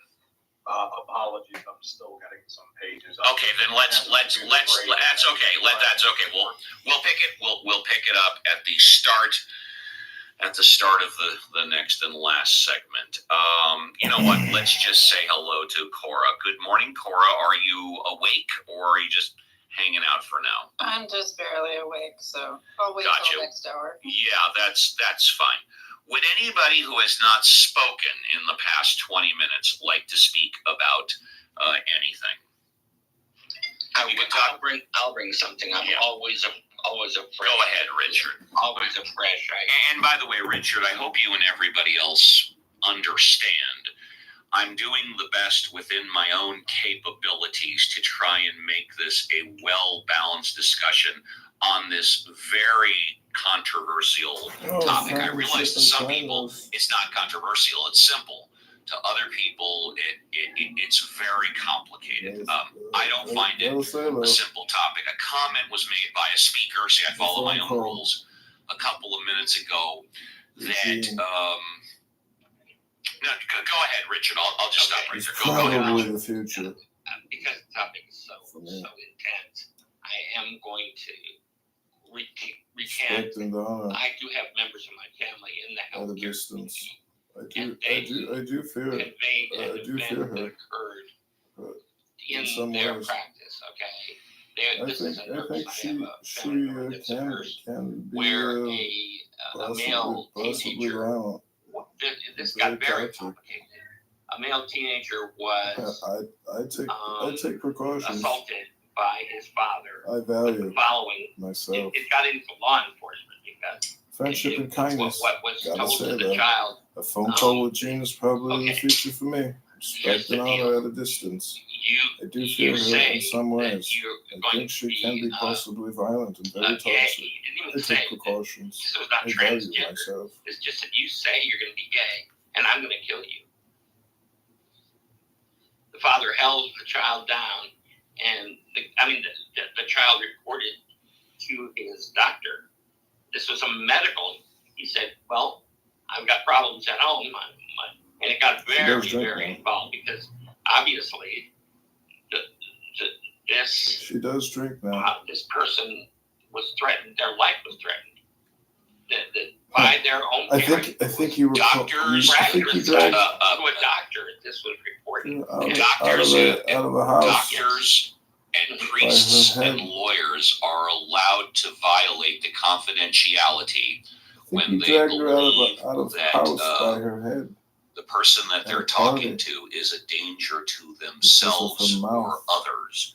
That is when they are legally allowed to violate the privileged conversation. Please continue. I think you And in smashed this her situation, face. it Her escalated face once very serious. Literally, the because of her doctor mouth. did call the sheriff while the child I think you was in his smashed her in her office. face And once had the because child of her mouth. speak to law enforcement. And I was tempted So that it once was part of the record. to kick This was, her off a cliff 14-year-old child that was speaking. in the desert. And a family member, I wasn't present when this happened. So this is all Because hearsay. of her mouth. Having said that, it was a professional medical person Anger. present It was when the this all mouth happened. killer. So I just wanted to say there Thank are Maintain variations boundaries. of this whole thing. Absolutely, thank you. And by the way, housekeeping issue, Matt, if you don't want And to I do the was finance tempted report, once you to don't have kick to her do off it. a I cliff don't in the want to. desert because of her mouth. Anger is the Okay, mouth then killer. we will come back with it. We'll come back with it at the. Yeah, we'll come back with it at Friendship after and the kindness break. gotta So, say that wow. phone call with you is probably the We've future been for me. talking for an hour Respect and honor at a about whether distance. I or do not feel her a in some school ways. I should be think she can be compelled possibly to violent and very reveal or toxic. not Take reveal precautions when as I their would child, myself. when the student She does child think now. wants to If you be drag her out known of by the a house by her different head, name. And I said it that way potty because because T of was the mouth. pointing out that You not all smashed the different face once names because of the mouth. are And binary, I was i.e. tempted once different to kick gender. her They off a could be cliff in the something like desert T. because He's of her absolutely mouth. correct. Anger is the And man killer. it Maintain is, of boundaries. course, a very hot topic. We can come back to that She after can the break, rate but my. I want to thank Alfonso, She can Matt, abuse my ears. Dr. James. Please be careful as a mod. Please, that's all I'm going to say. And Cora, I apologize for whatever part of that I broke the rules. I didn't mean to become inflammatory, but there is a certain line where there's just a certain line, and I apologize for that. She Dropping an F-bomb and maybe Probably definitely being never again, aggressive towards person. you, Norm. well, was it? Sorry, I interrupted you. I humbly apologize. And there's no rule against dropping F-bombs. The rule is be respectful without personal attacks. All of us may define and understand that differently. I thought that those two comments that you made, the replays are on. If after the show you want to go back, I thought they violated the rules, but hey, even occasionally violate the rules. It's pointed out to me. And hopefully, I apologize just like you did, and thank you for doing that. You've restored my faith, Dr. James. In fact, Dr. James, standing ovation. And with that, it's time for the break. 3 hours in the tank. 1 hour left. This sucker shuts down in exactly 1 hour until give or take 11 o'clock. So welcome, everybody. Another edition of Ask the Atheist. If you're in the audience, we encourage you to come on up and talk about everything and anything you want. Thank you to my mods for doing the heavy lifting. Thank you for everybody on stage and your contributions. And what can I say? When it comes to all of the nieces and nephews, I believe. Yes. Yes, I believe. I believe in death. I believe in disease. I believe in injustice and inhumanity and torture and anger and hate. I believe in murder. I believe in pain. I believe in cruelty and infidelity. I believe in slime and stink and in every crawling, putrid thing, every possible ugliness and corruption. You son of a bitch! I believe!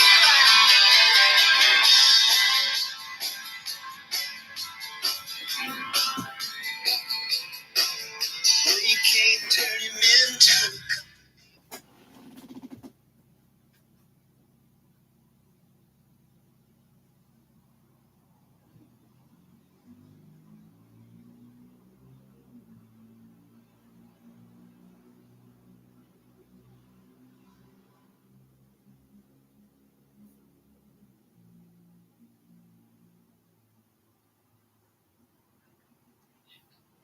Thank you.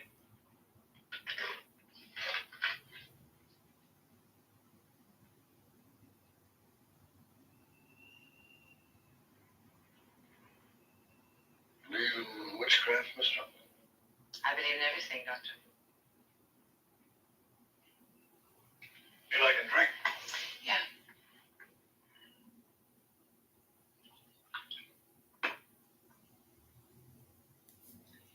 My father, you should know, is a very successful doctor in Boston. Member of the Harvard Medical Faculty. He was a widower and I was his only child. He was not an especially religious man, a sober Methodist. One evening about 7 years ago, he attended a Pentecostal meeting in the conference room at Harvard. Suddenly found himself speaking in tongues. Got his safe and he sank to his knees at the back of the room and began to talk fluently, the language which no one had ever heard before. This sort of thing happens frequently at Pentecostal meetings. It began to happen regularly to my father. It was not unusual to walk into our home and find my father sitting in his office, utterly serene, happily speaking to the air in this strange foreign tongue. She can abuse my ears on the phone, but probably never again in person. Oh, she does drink now. I do fear her in some ways. I think she can be possibly violent and very toxic. I take precautions. I value myself. She does drink now. I think you dragged her out of her house by her head. It's at a party because of her mouth, and I think you smashed her face once because of her mouth. And I was tempted once to kick her off a cliff in the desert because of her mouth. Anger is the mind killer. Maintain boundaries. She can abuse my ears on the phone, but probably never again in person. Friendship and kindness. Gotta say that. A phone call with Jean is probably the future for me. Respect and honor at a distance. I do fear her in some ways. I think she can be possibly violent and very toxic. I take precautions. I value myself. She does drink now. I think you dragged her out of her house by her head. At a party because of her mouth. I think you smashed her face once because of her mouth. I was tempted once to kick her off a cliff in the desert because of her mouth. Anger is the mind killer. Maintain boundaries. She can abuse my ears on the phone, but probably never again in person. The girl with Vivian's not a very loving person. Even she must have had a mother who was similar. These traits can be passed down.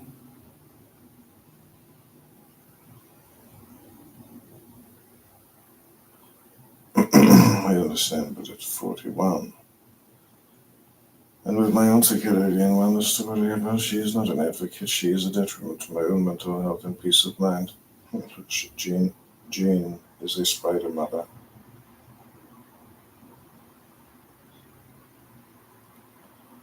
Just like her mother. The Venus flytrap.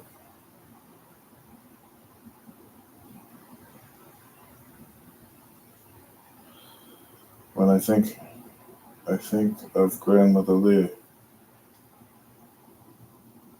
and her love and attitude. She was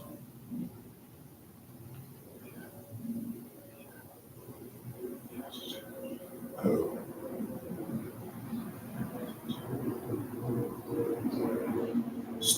stark contrast.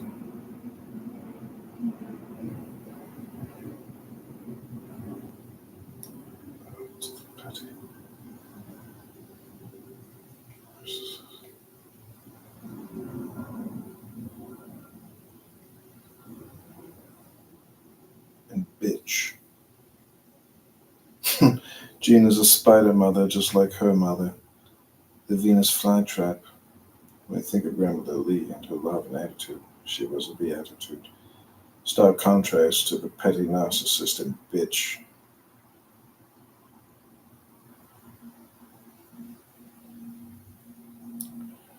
Jean is a spider mother just like her mother. The Venus flytrap. When I think of Grandmother Lee and her love and attitude, she was a beatitude. Stark contrast to the petty narcissist and bitch.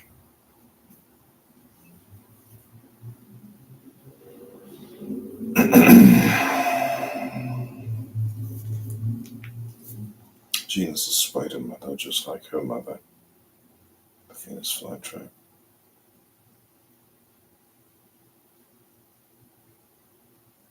When I think of Grandmother Lee and her love and attitude, she was a beatitude.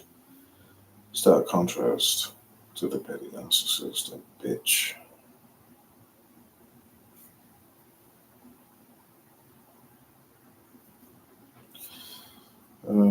Flowers.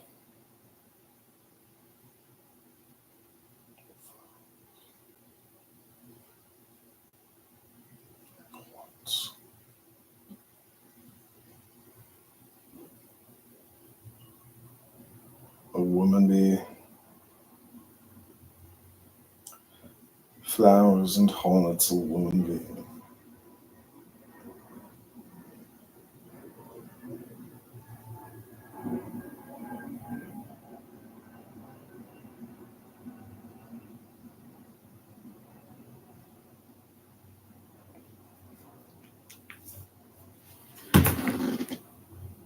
Participate, but thank you for your participation.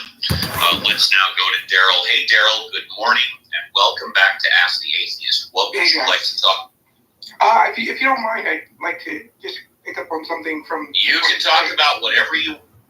So, I kind of really got to give T an applause for this, because, a name is a name.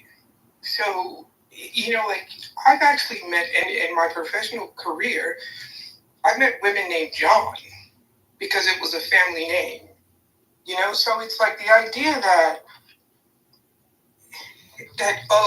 this whole thing about conformity, if she's a female, you have to give her a female name. So, who makes these decisions? Conformity can be a very dangerous thing, because conformity is really just about control, just like individuality. Some people who come from collective places would tell you individuality is more dangerous than conformity is.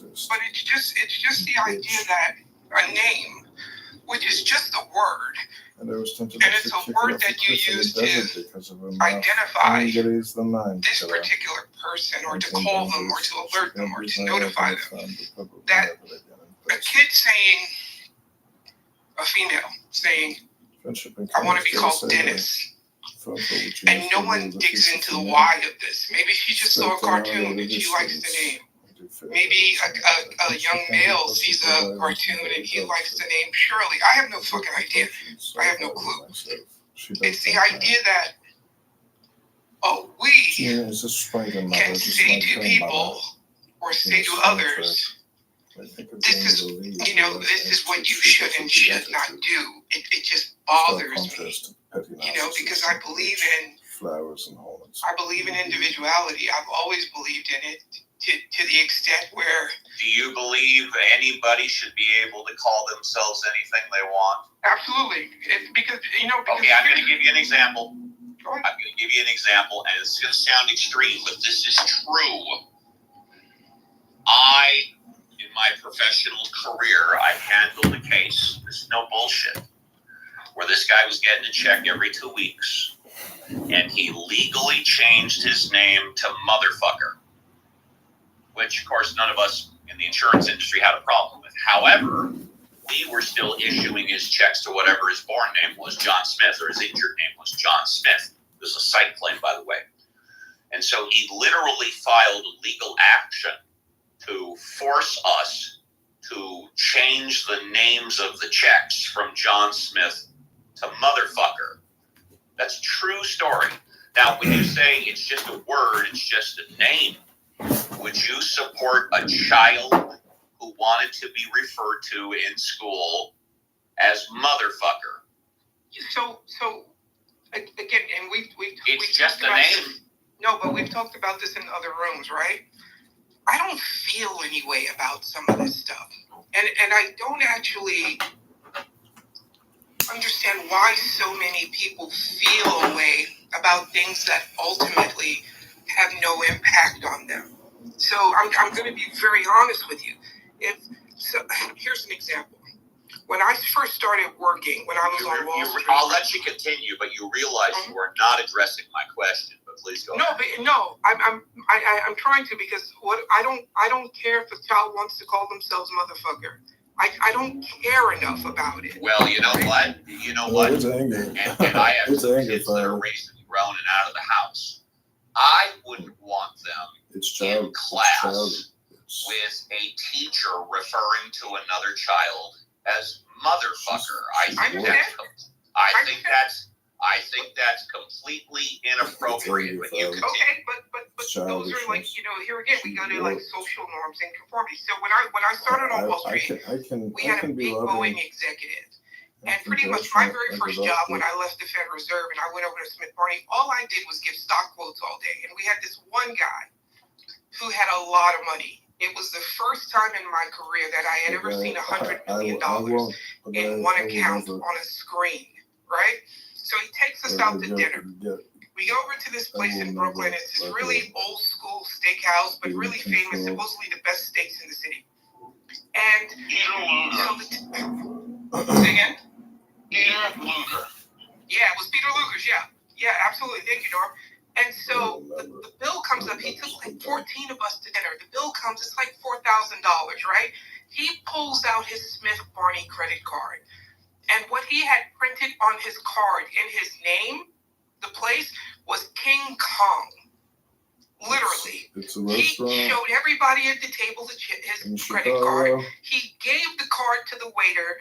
The waiter ran the card, paid the bill, and no one ever said a fucking thing about it.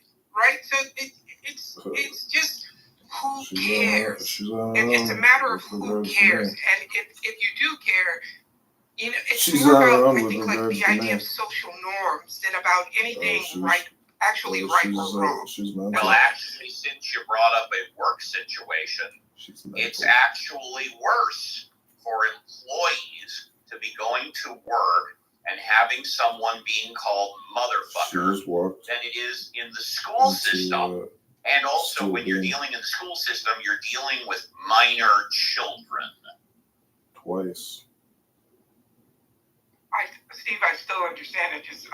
I'll tell you, because it arguably creates a hostile work environment.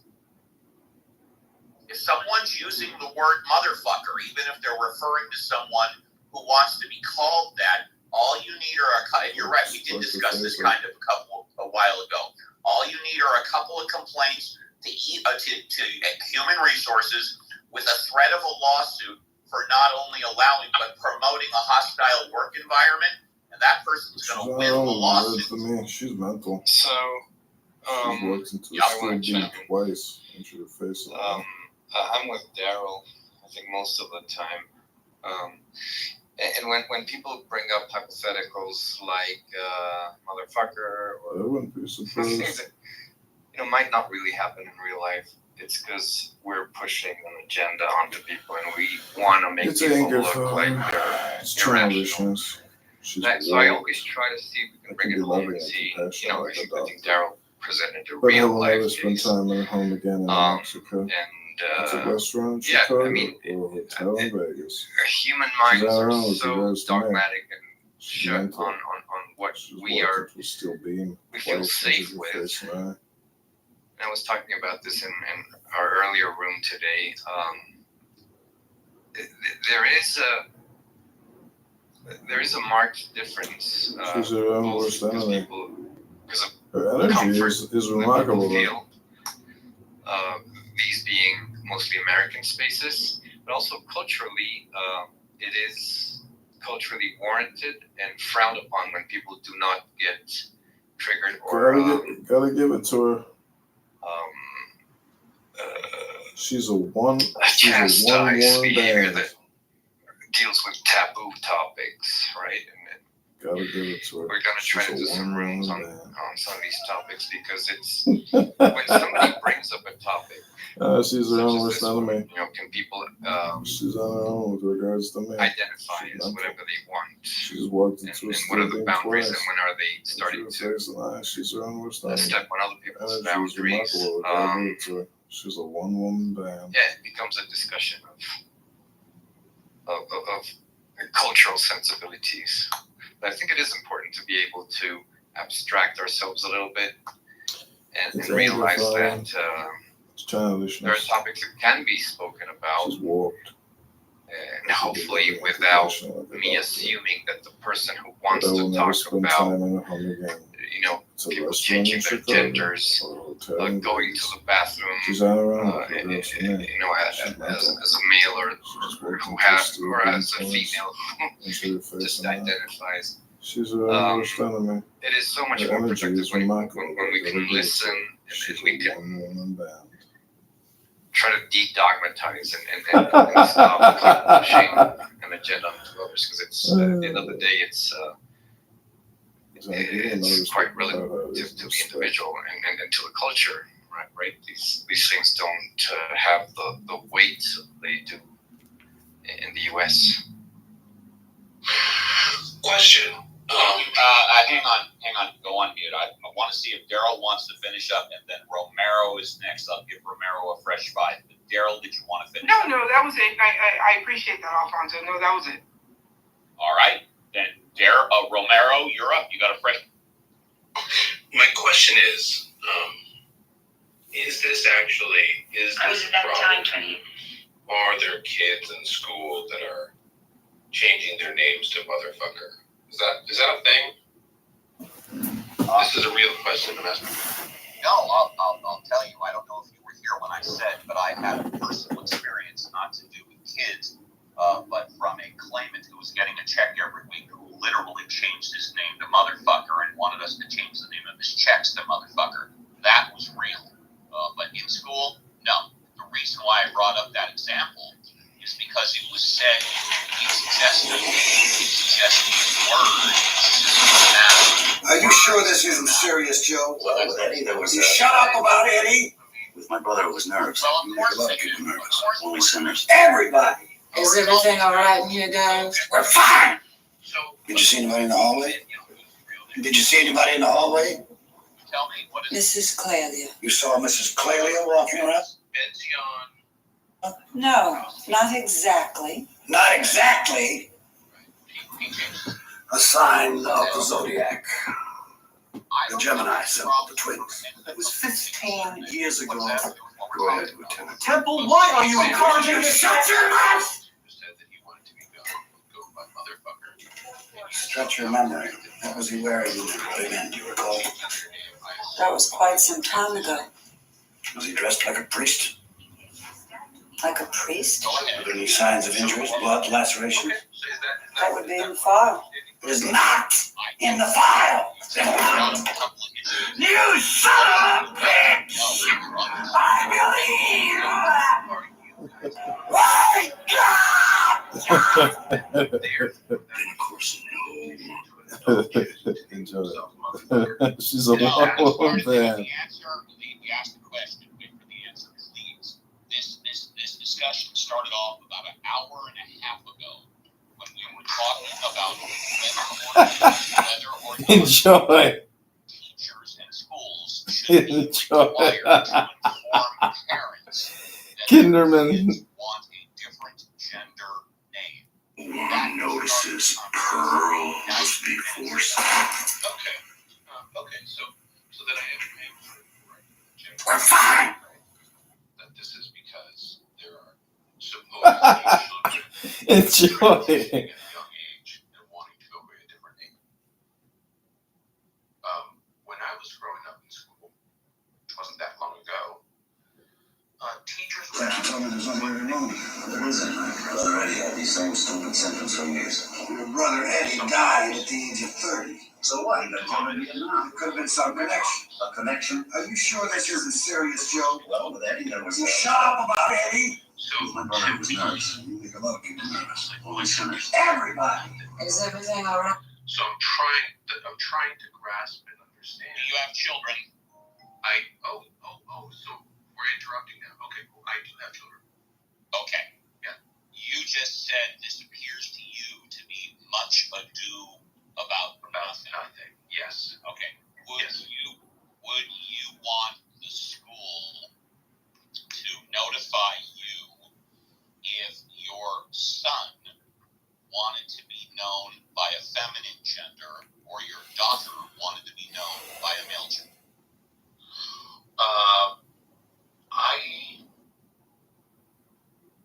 Maybe not. Maybe it's not that big a deal. Like, Are you saying maybe not, but maybe yes? oh, I'm sorry. Are we interrupting again? Are Because I you can see that saying too. maybe not and maybe yes? Are we interrupting now? Well, I think I'm talking to you, so if I stop you from speaking and ask you a question, yes. Okay, so then I want the same respect back. If I start asking you a question when you're still talking, I don't want your panties in a bunch for you to bitch and moan. Okay, let's move on. So if my daughter has Culture. a nickname that I don't know about, She prefers to go by that in school.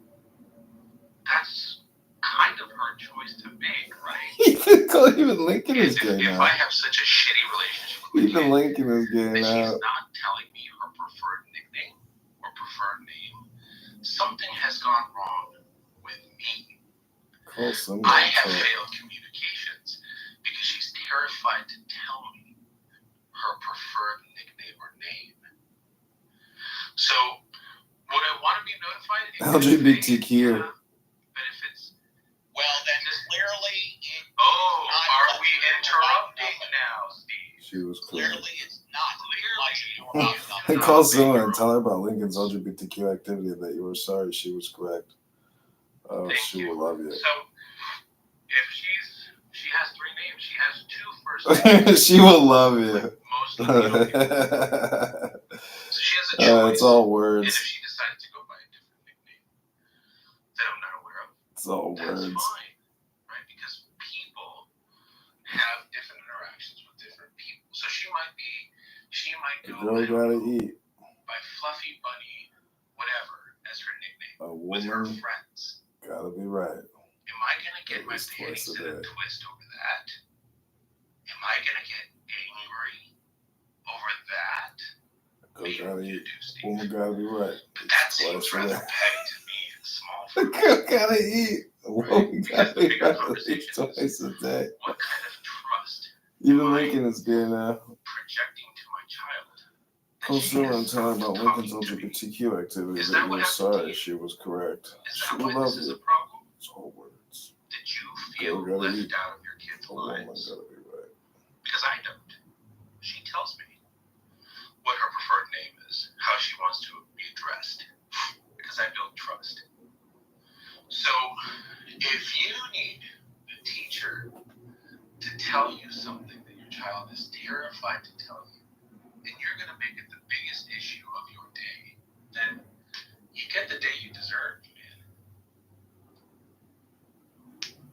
Now you can interrupt me. Is there anything more you want to add? Maybe later if it pops up. Should I start speaking so that you Well, thank you. Well, since there's nothing else you want to add now, please go on mute. No, I won't drop you. I will keep you on stage. I'll even give you an opportunity for a close. Please go back on mute. Please go back on mute. You dropped me. I said. Please go back on mute.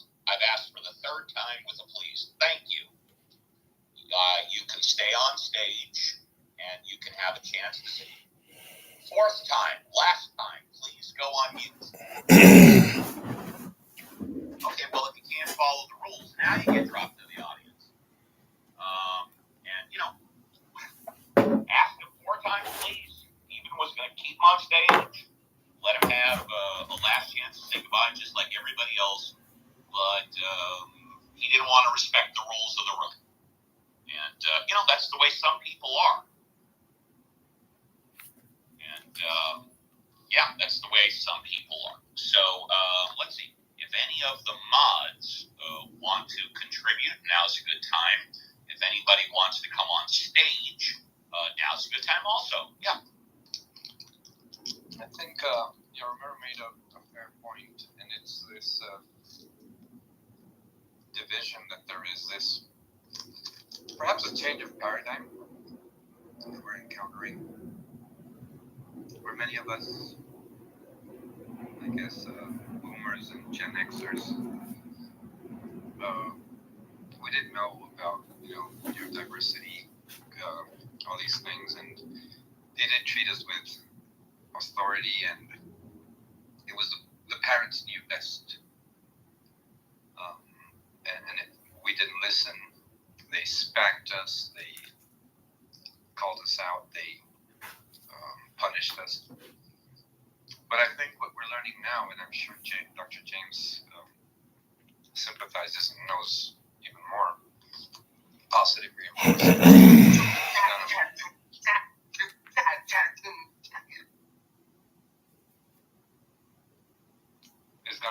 is what's gonna get us the most effective results. Because negative reinforcement is it can be traumatic, right? I think it's something that sometimes must be used as a last resource. But this is something that I take to heart from the moment my children were born. I rarely tell them no. I usually ask them a question, and when they do something or they show initiative or they put an effort into something, I completely shower them with love and praise and to help my wellness. Not going to the extreme, because there's another thing that came about, which is don't tell a child they're smart till they worked hard and they got it right. So there's lots of nuances to this discussion, but it's very important to get to the point of if I nurture my child in such a way that they trust me to share their secrets, and I'm not going to go at them and tell them that this is emphatically wrong and you're punished, right? When it might be something for them, an innocent comment, they're making something that, but because we're so hung up on our dogmas, our doctrines, our values, that we start shutting them down. They, and then they don't trust us, and they don't want to speak to us. And that's, I think, a very important lesson to take to heart. Hey, Dr. Steve, this is Adrian. Can you put me in the queue? Sure, go ahead.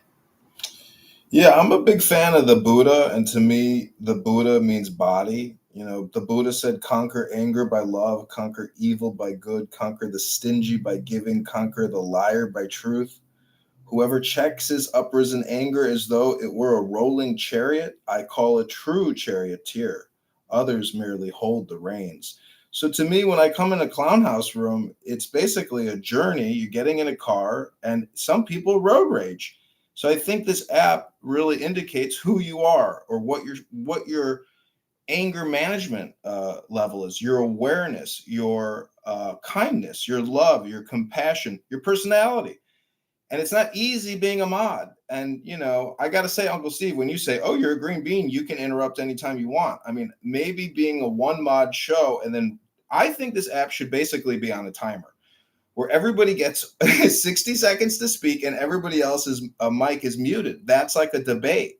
Unfortunately, we have people on this app, myself included, who are road ragers. And I'm trying to educate myself to be more aware about my own anger and rage, frustration, sadness, grief. And, I have issues with family. I have issues with people on this app. I have issues with people at work. That's the relativity. And so being aware of anger, I would just say, take the deepest breath of the day, hold it for 10 seconds, let it go and say, I'm a flower. That's a type of positive visualization neurolinguistic program.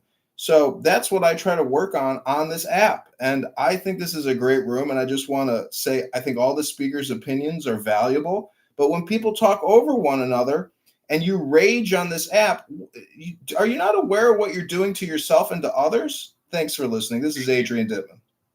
Thank you. I want to comment specifically because you brought up my mods. Yes, I tell my mods that they can interrupt anytime they want, just like I can. But fortunately, my mods know most of the time, 95%, when it's appropriate to do that. We had a mod in the last segment who not only interrupted, but broke one of the rules, and without saying so, I basically I advised him that he was doing it, and within minutes he apologized because he realized it was inappropriate. No, believe it or not. You'll notice that the talking over each other in the entire 3.5 hours we've been here has not lasted more than 10 seconds.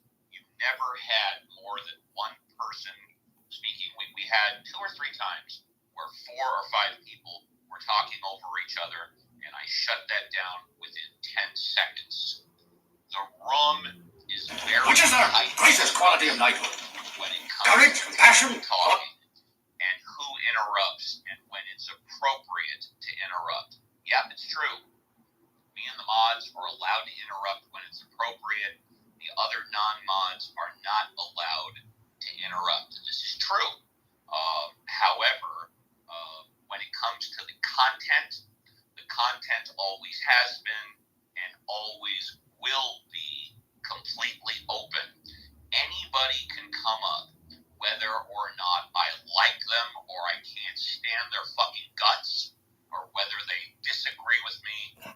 agree with me. Everybody is entitled to come up on stage at least once, and as long as they follow the rules, they can stay on the stage. When they don't follow the rules, they get kicked off. I know, but Uncle Steve, we love you, and I just don't understand your rage and your anger. I don't understand why you're interrupting me. Oh, what was that George C. Scott clip you played? I don't understand why you're interrupting me, unless you want to be put down to the goo. I don't get Yeah, it. I mean, my work here is complete. All right, good. I'm glad your work is complete, and you've been a first-class escort down to the VIP. Thank you. And by the way, I agree with a lot of stuff that Adrian says.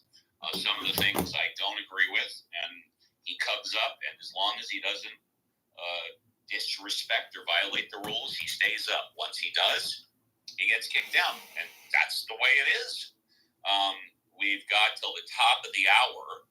We're going to go with closing thoughts and burning desires and goodbyes in about 15 to 20 minutes. So if anybody in the audience hasn't come on stage yet and wants to come up and speak about anything, you're encouraged to do so.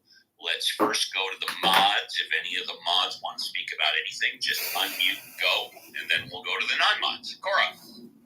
Just throughout the course of this whole conversation, I just wonder how many of the people that are commenting actually had to live being terrified of their parents as a child. I know I never would have done anything at school that I didn't want my parents to know about. I wouldn't have done anything at school that defied them because, and yeah, I had trusted adults at school, you know, but the thing is kids talk, people talk, and, you know, if you live in this state of hypervigilance, being a victim of abuse, it's like nitpicking these things is like, it's just not something that comes up. I didn't have the privilege of thinking I could be anything but what my parents expected me to be when I was a child. So, you know, this is just ridiculous. Some of this conversation is just not based in reality. So, and that people are moralizing about it. It's like, if you really care about children, you know, just be a trusted adult that's there, instead of like trying to policyize or legalize or whatever your preferred moral systems. You know, it's just ridiculous.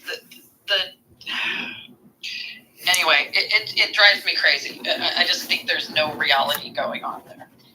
And in fact, Cora, you finished? Yeah, go ahead. There's a comment in the group chat from Victoria, and this is fascinating. Victoria and everybody else, quote, Steve is demonstrating why it is dangerous for some parents to know about their kids' preferences. My house, my rules. Well, that's a good point, Victoria, but you run a couple of houses. You run a couple of regular shows. I would presume that those are your house and your rules as well. So unless you're going to disagree that people can come in to your spaces and violate your rules, I would say exactly the same thing about you. Felt compelled to throw that in. Yeah, go ahead. So the way I'm interpreting that comment is, you know, but it doesn't mean that's the case in your casa de apego, brick and mortar. Oh yeah. Her rules in her house are different than my rules in my house. But the point of the matter is, you got to respect the rules regardless of what they are. But I think what was implied, at least in my mind, in that comment was it was an authoritative statement, and to your children to instill fear into them, right? It doesn't mean that you are doing that, but that's what was implied in the comment. That's what I gathered. Which is why what's good for the goose is good for the gander. She runs her regular houses, and she has her rules. Now, maybe she was saying, well, the rules are different for different people. In other words, I can interrupt anytime I want, but the people that come on stage, non-mods, cannot interrupt. Yeah. Well, you know what? That's true. Excuse me. Yeah. That's true in a lot of clubhouse rooms. In fact, I would say based on my 4 years of experience on Clubhouse, take it for what it's worth, that when you have a room that has hundreds or thousands of people, the mods have different privileges than the non-mods. And one of those privileges is that if you have a green bean, you can interrupt, but if you don't have a green bean, you can't. Go ahead. Yeah, but so it was extrapolating from Clubhouse to your home with your kids, right? That was the comment. It wasn't your rules on Clubhouse. It was if you have that attitude with your children at home, and you tell them, and one of the kids says, I want my name to be motherfucker, and you'll say, this is my house, my rules. You can't do that. The next time that they have an issue or a problem or something they're sensitive about, they won't come to you for help. So it wasn't an allusion to how you run your rooms, but how people run their own houses, and whether that was an accurate representation of what it might be in your private life. And by the way, Alfonso, apparently you got it right and I got it wrong, because Victoria just pointed out that you're right. So, I certainly humbly apologize for mischaracterizing the comment. You got it right and I was wrong. Morning Star is new on stage. Hey, Morning Star, welcome to Ask the Atheist. What would you like to talk about? Yeah, I was looking at seeing if the title was the Religion Matters for Economic Growth through various channels. Was that the topic, or are we just... No, that's not the topic or the title. The title is Ask the Atheist, but we have posted at the Jumbotron something from the Pew Research Center, Religion Matters for Economic Growth through various channels, but we really haven't touched on that at all. Oh, okay. Well, you can talk about whatever you want. Nice. Well, Clubhouse is a low IQ chat app where no actual intelligence is ever created. This one should actually be called "How Pissed Off Does Steve Become?" I am your Clubhouse atheist. Yes. Oh, that's interesting. I halfway agree with you, but halfway don't. Clubhouse is a low IQ chat app where no actual intelligence is ever created. This one should actually be called "How Pissed Off Does Steve Become?" If that makes sense. What you carry to Clubhouse is what you read with. No intelligence is ever educated to listen. This is a very great chat app. Towards religion, even though they don't believe in God. That's, some people refer to it as spirituality. A lot of people in the past couple of decades have been steering away from religions, but they still continue to believe in God. About 80 to 90% of the population in the United States and around the world believes in God or some type of unidentifiable higher power. But at least here in the United States, polls show that only about 60% are affiliated with a religion. So a lot of people agree with you. Oh, wow. I did not know that. That is incredible knowledge. Well, from my standpoint, I just don't believe any of these books are they may orchestrated, especially by whoever's in charge at the time, and everybody dabble put their hands on it and everything. So after all these years of different kings and stuff get a hold of these Bibles and stuff, I just couldn't go with it. But I believe the universe, everything has a creator. That's just my belief. But the spirituality thing ain't really me. I just believe we've been created. But that's... Do you think that creator has to be God? Is it possible it's something else? Well, I believe that it's possible that something else has created us, and then something has created that. It's no telling. We don't know. I don't believe nobody on the planet. No one on Clubhouse has ever written a book even close to the Magna Marcus Bible. You were affiliated with a religion, and now you're not. Is that correct? Yeah, but not by choice. I grew up in a Christian household, but as you grow and everybody has intelligence, so you things for yourself. You learn different things, and you put your own mind to things. And me myself, after just thought and thinking and seeing how religion bloomed and everything in different places, I just came to my own assumption. What type of religion did you say you grew up in your household? I missed that. Christianity. All right. Pretty much. If you live, Gotcha. And if you feel comfortable, what steered you away from that sect of Christianity? Well, just learning about the history of it and kings, was taking scriptures out and, you know what I'm saying, and all that different stuff. It just seemed like after kings didn't have their hands on it and, everything. I just couldn't believe it. Like after it get passed on to so many people and people change things and do things to it, it's just like, how could I?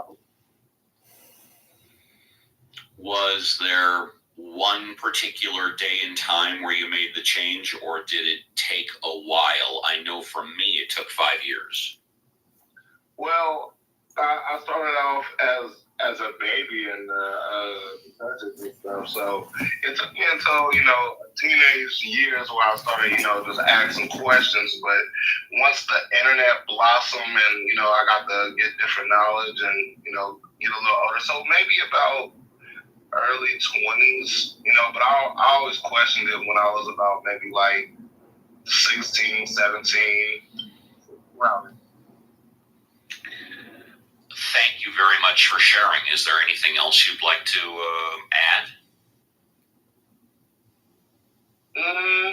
I like to add, what is y'all opinion on extraterrestrials? Like, I believe, the universe is so large, so big, so many different stars, so many different planets. I believe that there's a more % chance that we have other, things out there. Well, I presume you're referring to intelligent life. I think that in this huge universe where we arguably have 2 billion, 200 billion stars in our own Milky Way galaxy, and we have 200 billion galaxies in the universe, I think there has to be intelligent life out there somewhere, at least in one place. However, I think we have microbial life here on in our own solar system. If you look at the moons of Jupiter and or Saturn, there's a lot of talk about potentially microbial life living in the oceans, although clearly that's different than intelligent life, which I think you're referring to. But I do think that somewhere out there in this mass galaxy, there is intelligent life, which is probably more intelligent than our own. That's what I think. That's a good question. Before we go to closing thoughts and burning desires, let's just go really quickly around the stage. Alfonso, intelligent life out there in the universe? If you want. I think probabilistically they say that there has to be, because it's so vast, but I have no way of knowing, and even though there's a high likelihood, it seems very slim anyway. And if it is out there, I think the likelihood we should be here now. Focus on intelligence and communication with how other energies ridiculous is the central source of progress. And how far away it is. So it would take several thousands of light years, and even in that sense, there's parts of the universe that are flying away from us faster than the speed of light, apparently. Yeah. So there's no, to me, it's just bogus to think That that we has could a low connect IQ with trade any up life with form. no actual intelligence. Yeah, I was going to go around the stage, but we've got a couple of speakers that I want to get in. Housekeeping issue. Mods, don't bring anybody else up. Thank you very much for that, Morning Star. It was a pleasure speaking with you. Please stay on stage, and we'll give you an opportunity to say goodbye should you want it. Okay, last two new speakers, Rick and Vasectomy. Rick, welcome back to Ask the Atheist. What would you like to talk about? Rick? Trying this stupid mute button. That's all right. Anymore. Yeah. Well, I had an interesting day yesterday, and I just wanted to get a take on it. I came home. I was out knocking on doors, doing canvassing. And when I came home, I noticed in front of me there was like kind of a delay on the road. And then I saw tons of flags and a lot of Trump flags. And there was one of those Trump rally, pep rally kind of things going on. And it turned out it truly are doing ended great up work. right across the street in the harbor there in a parking lot right across from me. And so I decided, Bravo, I'll sir. walk over and see what's going on. And, it was basically a bunch of pretty hardcore Trump supporters having this little rally.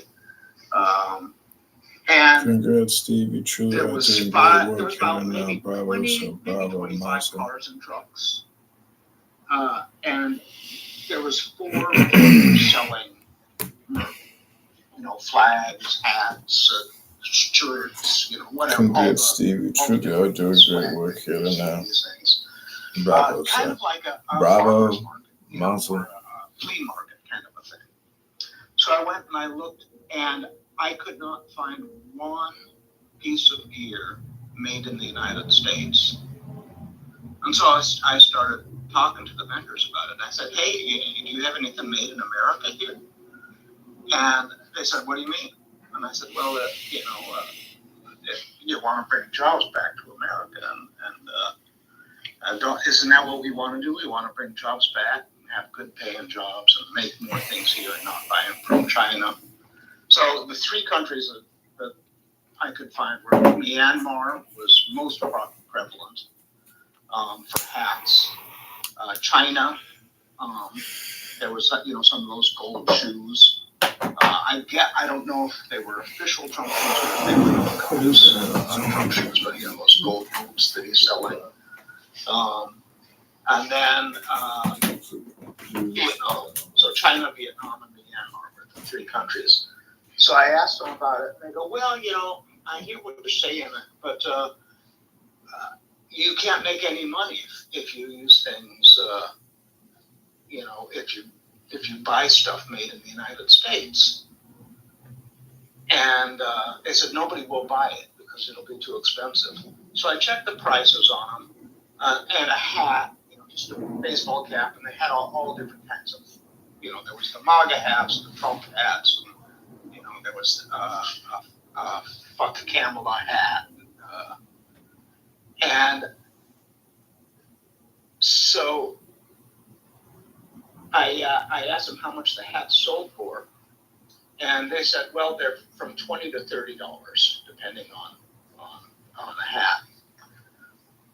And so I have a hat that I bought. I bought it, had it shipped to me, was $27.50, including shipping.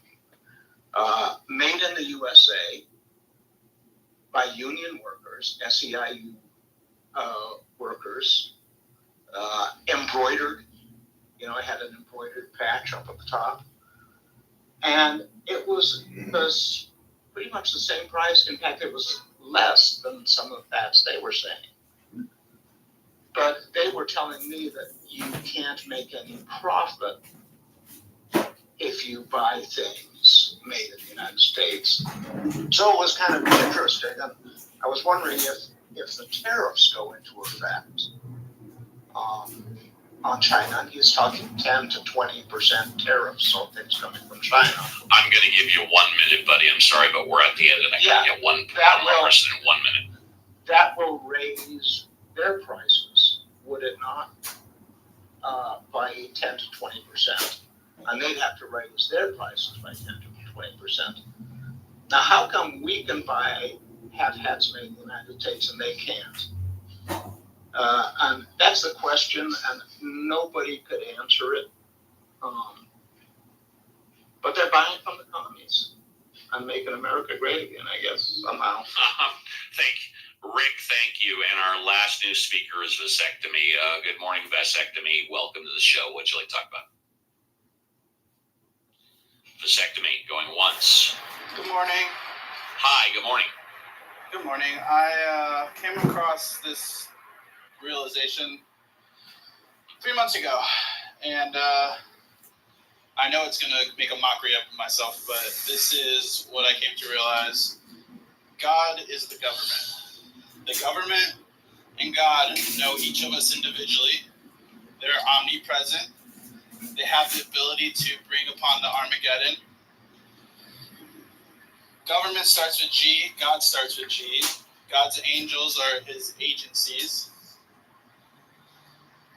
And a plethora of other correlations that aren't a causation. I realize how silly I sound.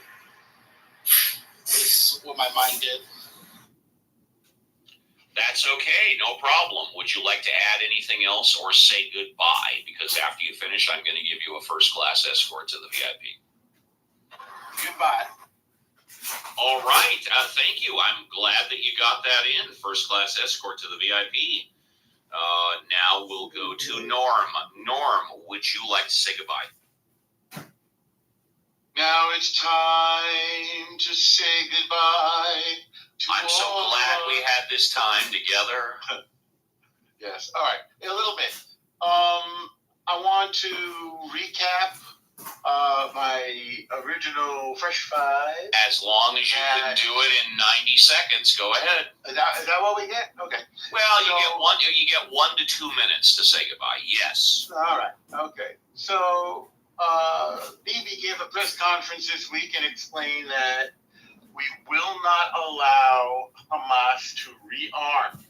We won't allow weapon or terrorists to pass through the Philadelphia corridor between Gaza and Egypt. So I think that's a good decision, and I think it should have been made long ago.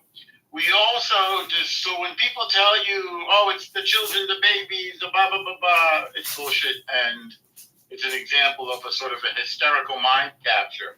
Similarly, when somebody says to you that I've decided that I'm not a boy anymore, and today I'm a girl, or when a girl decides I'm not a girl anymore, today I'm a boy, it's a kind of mental dysphoria, shall we say. If a child is in trouble, if a child has mental dysphoria, if a child starts to doubt their identity, that needs to be communicated to the parents, to the family, to the guardian, to the caregiver, as soon as possible. And a law that disallows that is unconstitutional, and I am absolutely 100% certain it will be tossed out on appeal. And I'll land it there. Thank you, Steve, for another wonderful Sunday morning.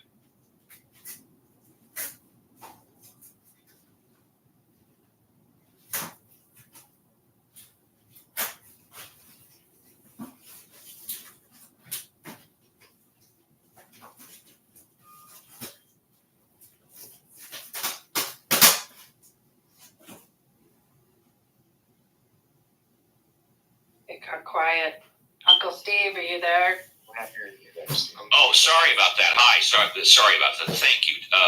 Thank you. See the mods? No, 5-second rule. Thank you. I forgot to press the button. T, you're up next, but before you say whatever you want to say, I sincerely would like to know how you like the show today. Good, bad, or indifferent, whatever it is. Mostly good. Thank you. I thought you did great, Steve. So I'm going to, after this discussion, I'm going to change my name to Kellyanne Jennifer, and we'll see if anybody thinks I have dysphoria or needs to call my parents. Oh, was that it? To me, Kellyanne from today on. No. That was it. T, thank you very much. It was a sincere pleasure to have you here. Thank you. First class escort down the red carpet to the VIP. Let's move on. Let's see. We have Joanna next. Joanna, would you like to say goodbye?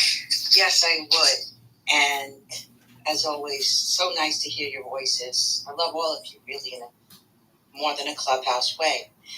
I have 15 seconds of a song. Yeah, go ahead. It's fine. 1969. Brian Adams. Oh, I was wrong. Good morning. Ah. That really takes me back, Uncle Steve. Yeah. Thanks for giving me the warm and fuzzies, everyone.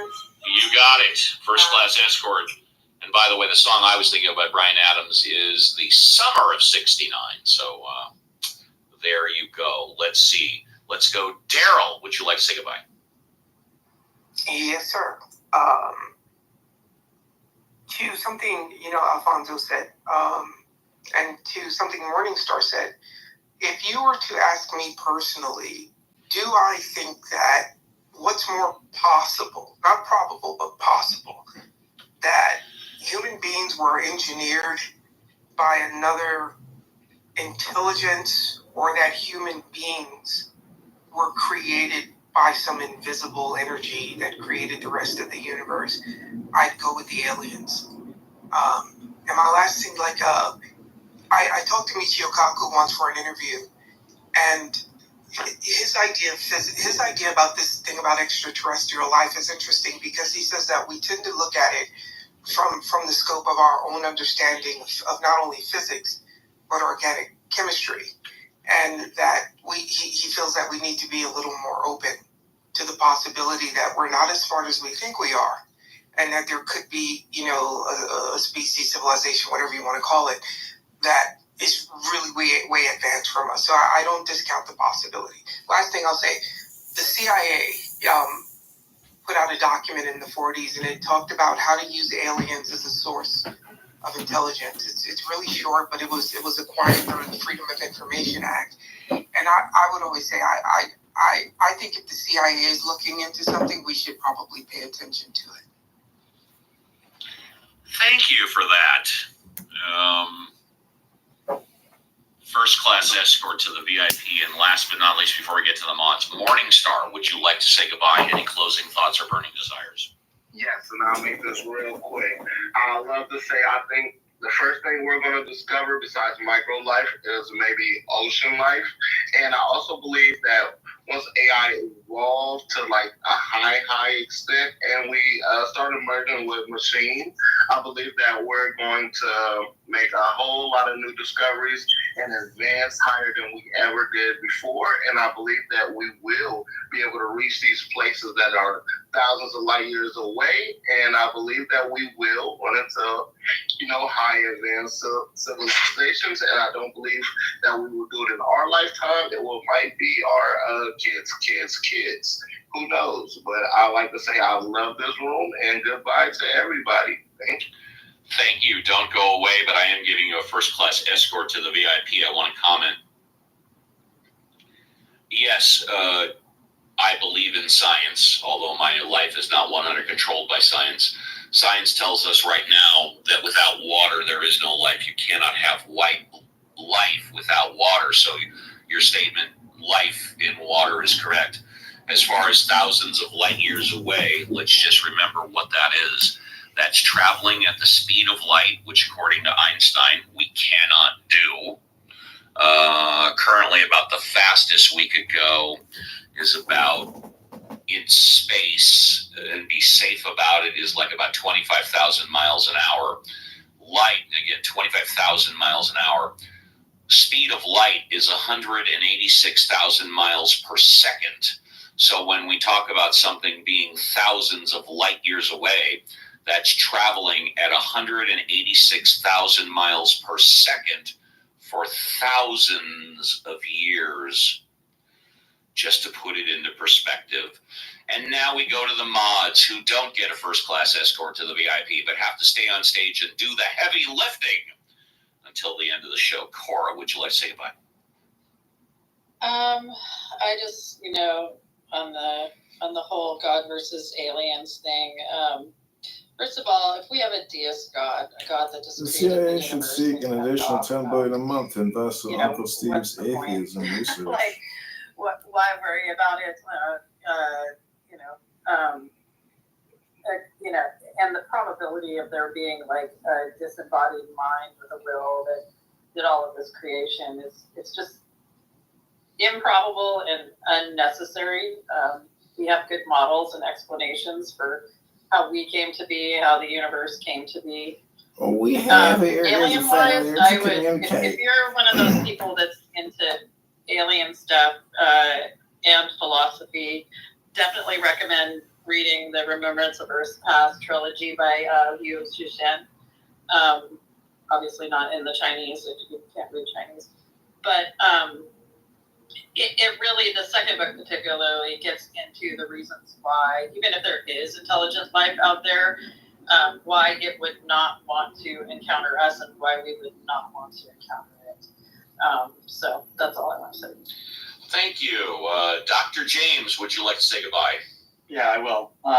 So I was just thinking about something that was being talked about earlier, and just, essentially the idea of implicit and explicit rules within groups that, either support or work against cohesion and, just having a good time. And so I do see the purpose of being a mod who can model the rules as well as enforce the rules. And so I think maybe that's what I was hearing someone else talk about, maybe trying to get at that in their own way. And but I thought the point itself that was being made was fair.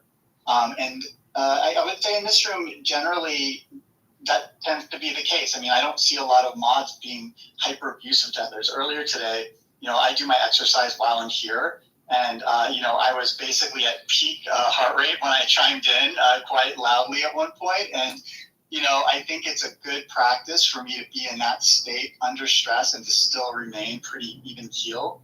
I think it's a good mental workout to have while I'm having a physical workout. And so I want to thank Norm for helping me feel a little unhinged today, because then I knew I was pushing myself to my limit. And now I can work at it to get that stressed out and still remain calm next time. Next, quickly,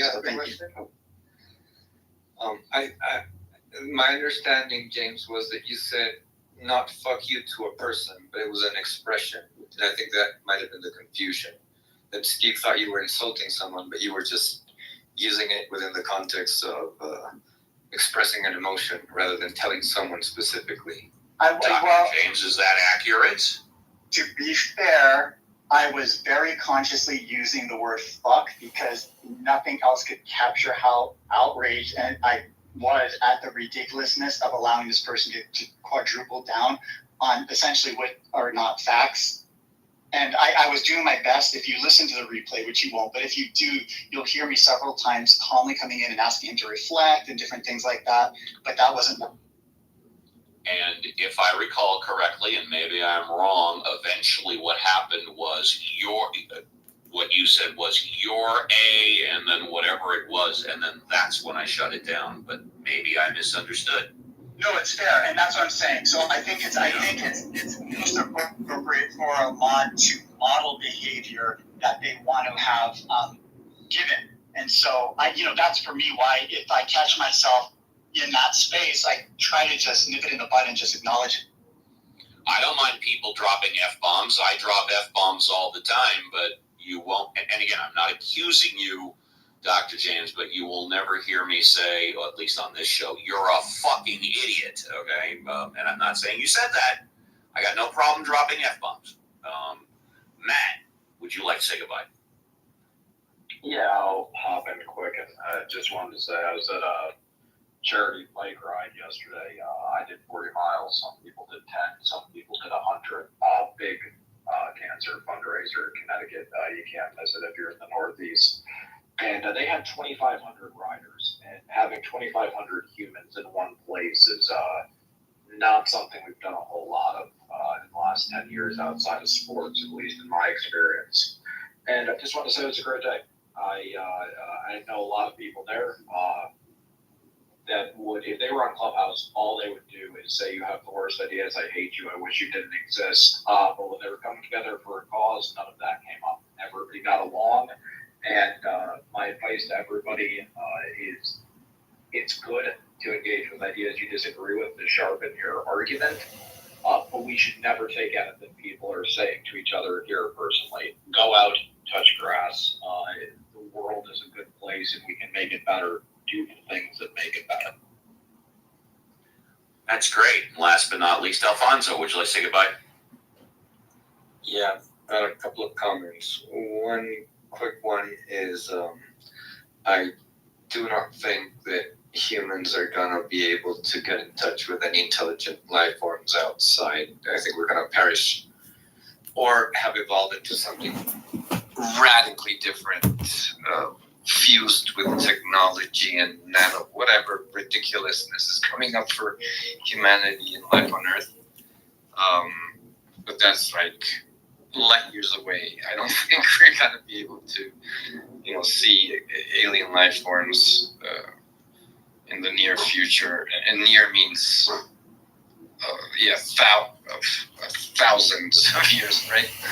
And the other one was I wanted to comment a little bit on what we're doing with the Atheism House. This complementary relationship of, I guess, the soft and the hard approach has become a very controversial thing because it's probably heightened the way people perceive these spaces, and well, it's kind of it's advertisement.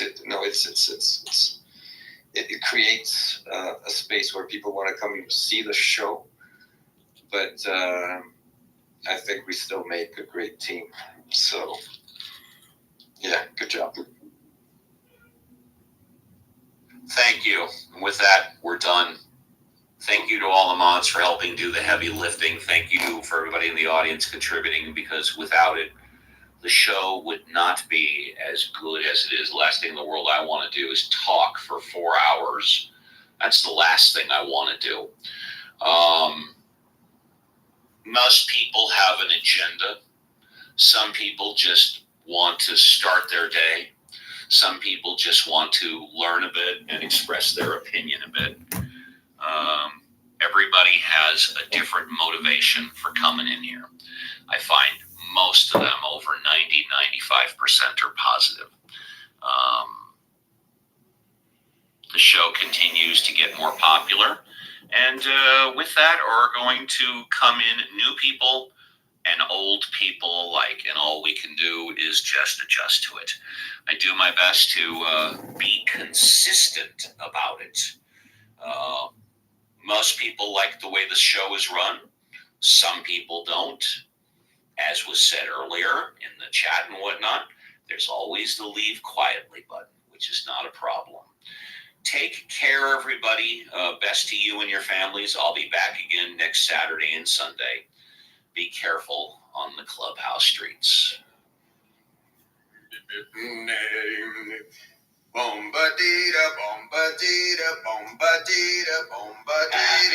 Farewell, losers. Farewell, friends. I love you.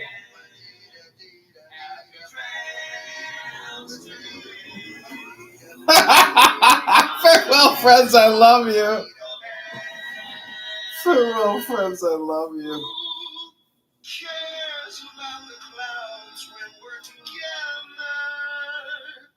Just sing a song and think about sunny.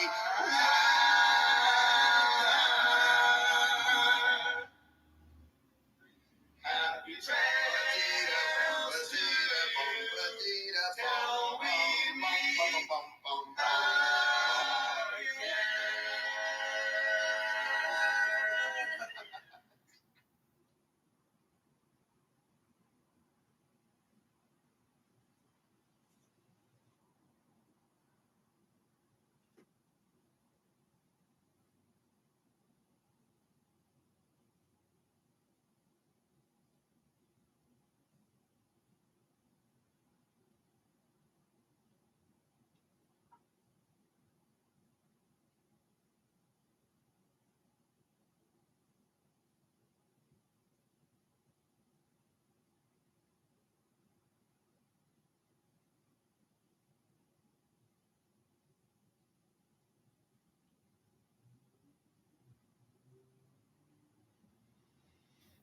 Okay, this is Ask the Atheist Uncle Steve after party. This is Adrian. I hope you enjoy this room.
You won't believe how old she is. Excuse me? I ask people who are really fit, what do they do for their workout?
Okay, this is the Ganesha mantra.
Millions of years and millennia thereafter.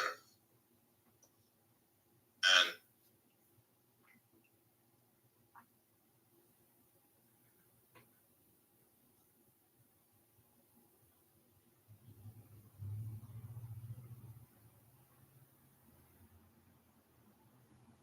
millions of years and do what they did with Michael Flynn to sit down and have a friendly.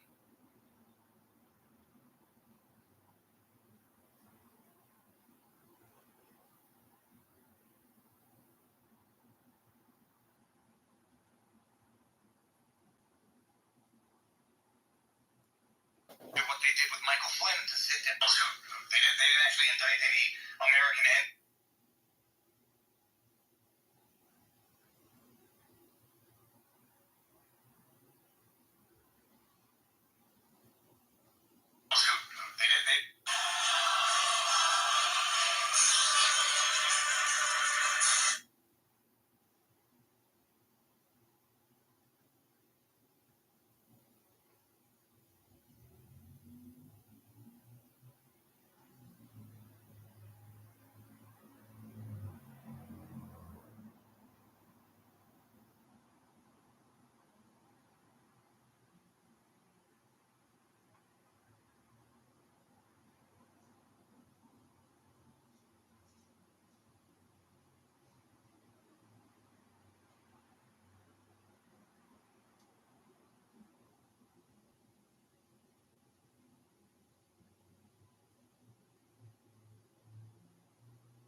If you're not making $158,000 per year, but you'd like to, I strongly encourage. So, we're going to start with the rolling hands induction. Okay? Is it okay? You don't have any neck problems? Okay. So what I want you to do, I want you to put your hands out like this. Something like that. Okay? And what I want you to do, I want you to start rolling your hands like this. And every time I say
different? That's the question every year. What's actually going to make me upgrade this time around? Well, if you have an iPhone 15 Pro,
Vado aficionado.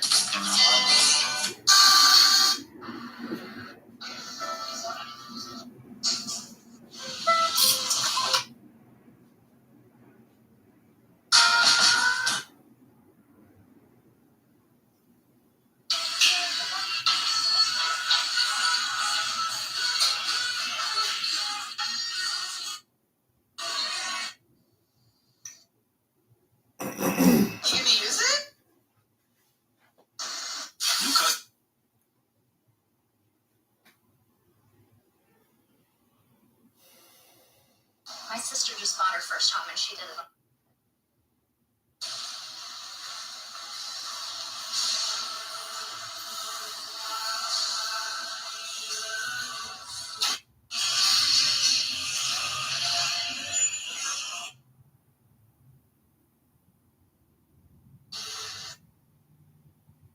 Okay, so I love this question. Really am dreading feeling in tune. Okay, not gonna kill you. Do not know what I'm saying. A month without it. Okay, my bad. No, the key really warm.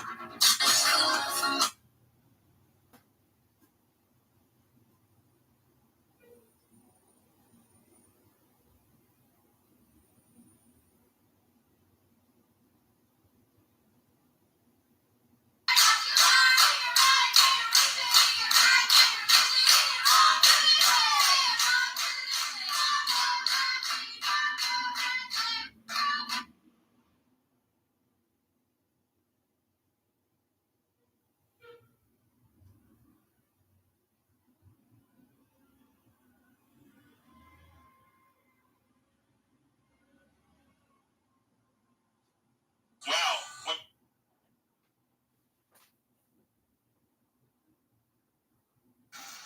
Get ready.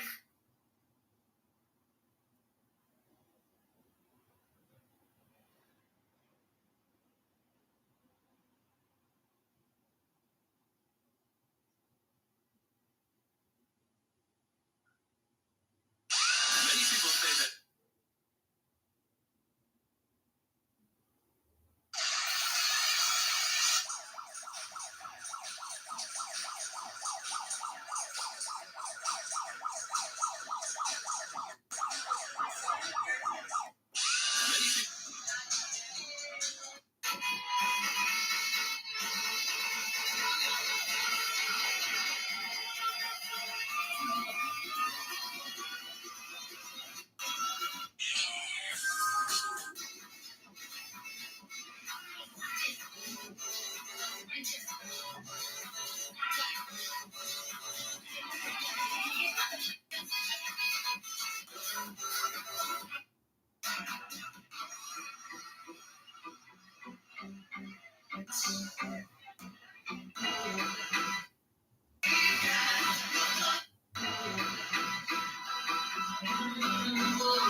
I can't tell you how.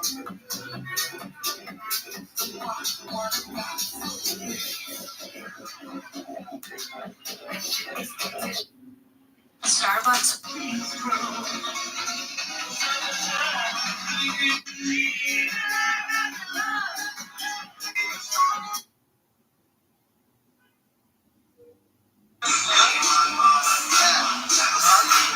Have him take.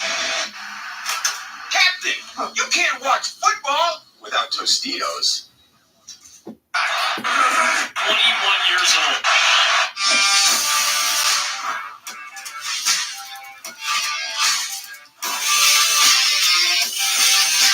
So now a sack of Sam up the top of your counter.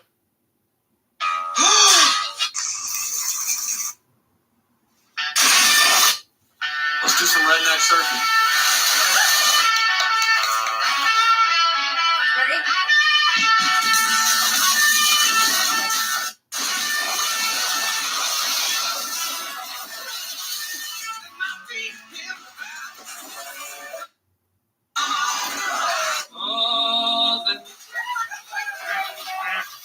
Good ride, baby.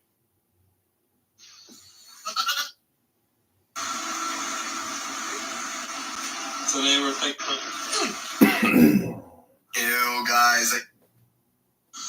screenshots and I'll get this for Gordy. But I kind of want it.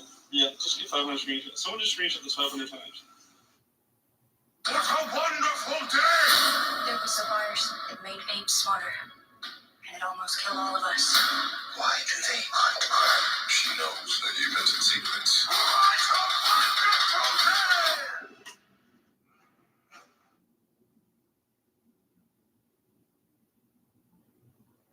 Red, red, red.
What's up, man?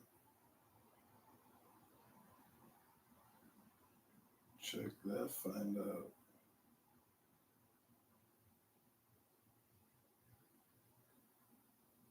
Check out that money. Only $1. Fucking, I'll buy it for you.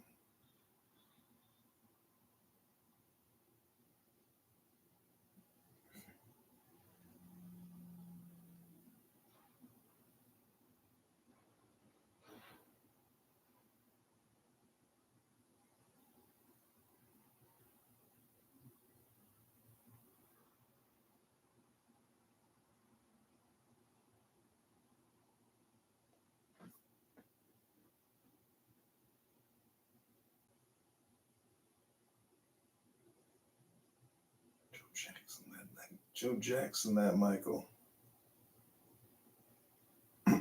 You want to start a band, you can make Brian the singer probably the only way you'll ever be happy. Joe Jackson, that Michael.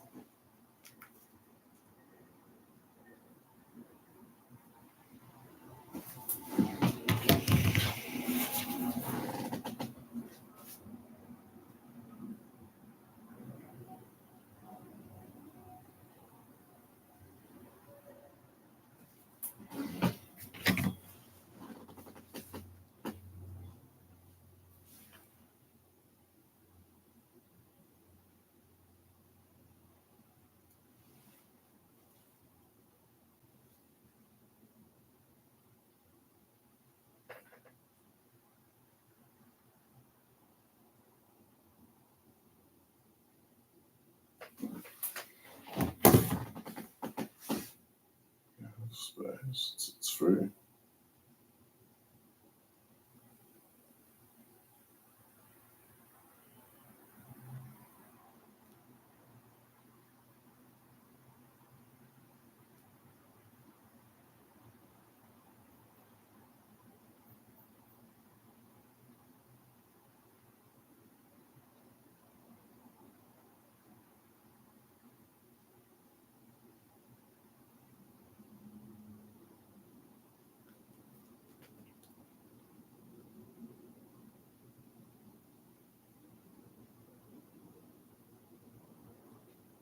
It's dope. It's dope.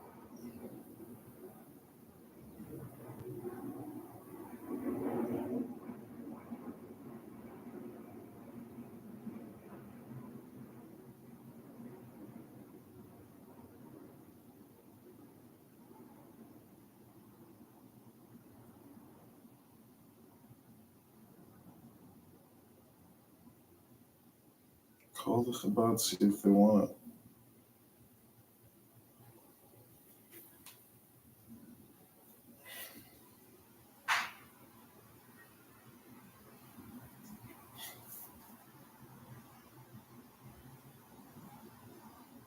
Danielle blocked me. Otherwise,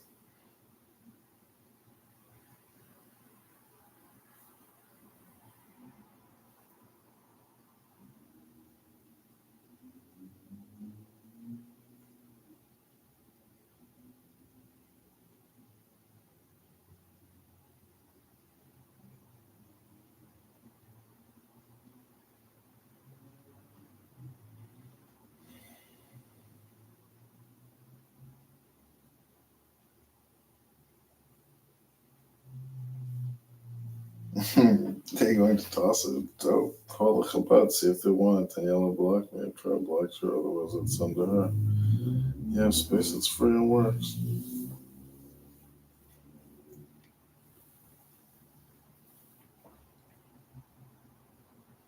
It's easily worth $1,000.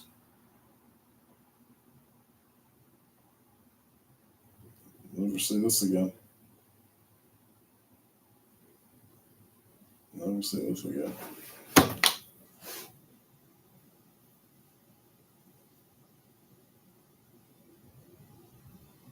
Ancient tech.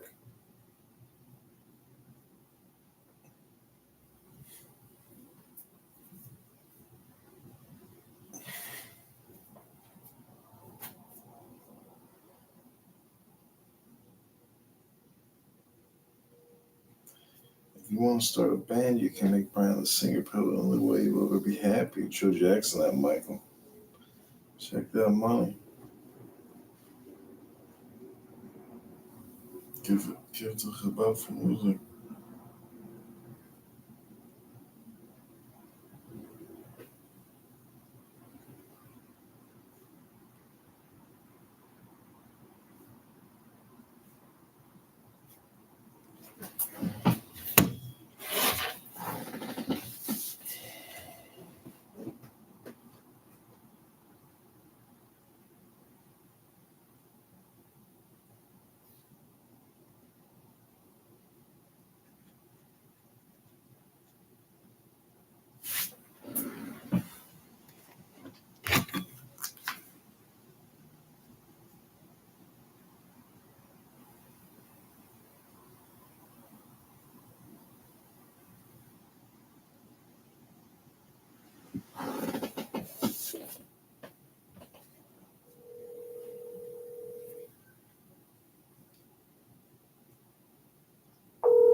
Hey, is this Chabad Seattle?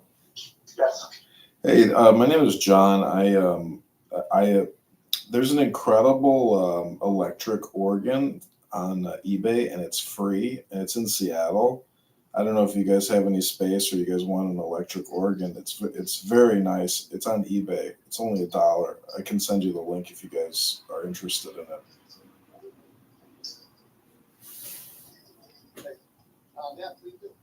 Okay, can I text it to you? Is this your cell phone number? Yeah. Okay. Okay, Shavu, it's over. Bye now, Shalom. Okay, thanks, you too.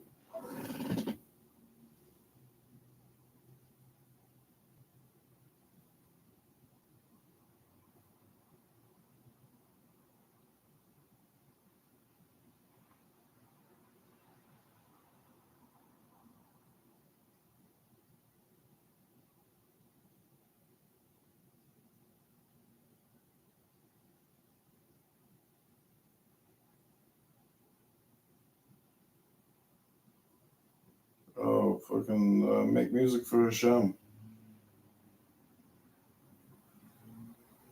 Only $1.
Hold on, son.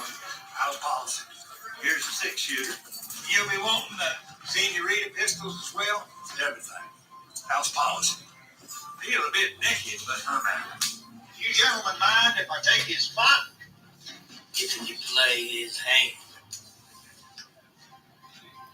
I would prefer not to. It is too late. You have regarded the cards. You seen him, you play. I ain't at it. other hombre hunted. You see him. You play him. And if I don't?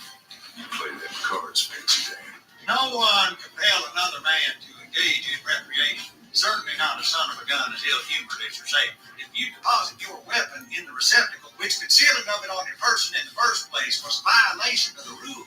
And if I don't? Hold on, son. How's policy? Here's a 6-shooter.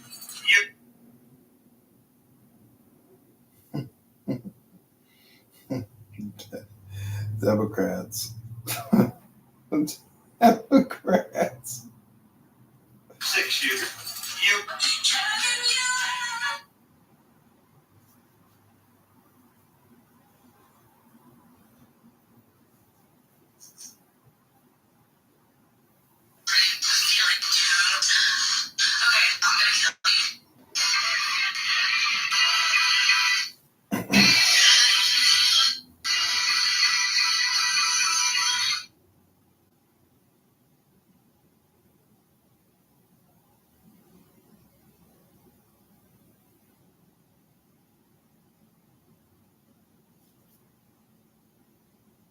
What is the absolute scariest part of buying a house? Well, for most people, it might surprise you.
Oh, there's my buddy Adrian. Come on up, Adrian. Oh, Adrian. Marty. Is mine right there on your mama here? Come on up. The same propaganda. Well, Russia. I do understand that. I do understand that Russia is an actor here, not just a reporter. I do understand this. Russia is giving money to Iran, for example, because of their drones. They're giving them billions of dollars because of Right. So, but of course he's not going to do that. And anytime he ever does that thing that was just asked of him just now before I spoke, he's just going to ramble, which is why he's going to lose the debate. That response to that, Nacho? No, that's what I've been speaking. I asked him. Shut your mouth already. I asked Nacho. Yes. How about you get 30 seconds? 30 seconds. Hey, wait. Let's say I'm an African and I'm in Liberia. And I say, okay, I'm going to make a policy throughout the whole continent, not just Liberia. All you Liberians get to create countries. I'm sorry, but it's a question. How's that a question? It is a question. Because most women right now, they don't have to change to it is a question.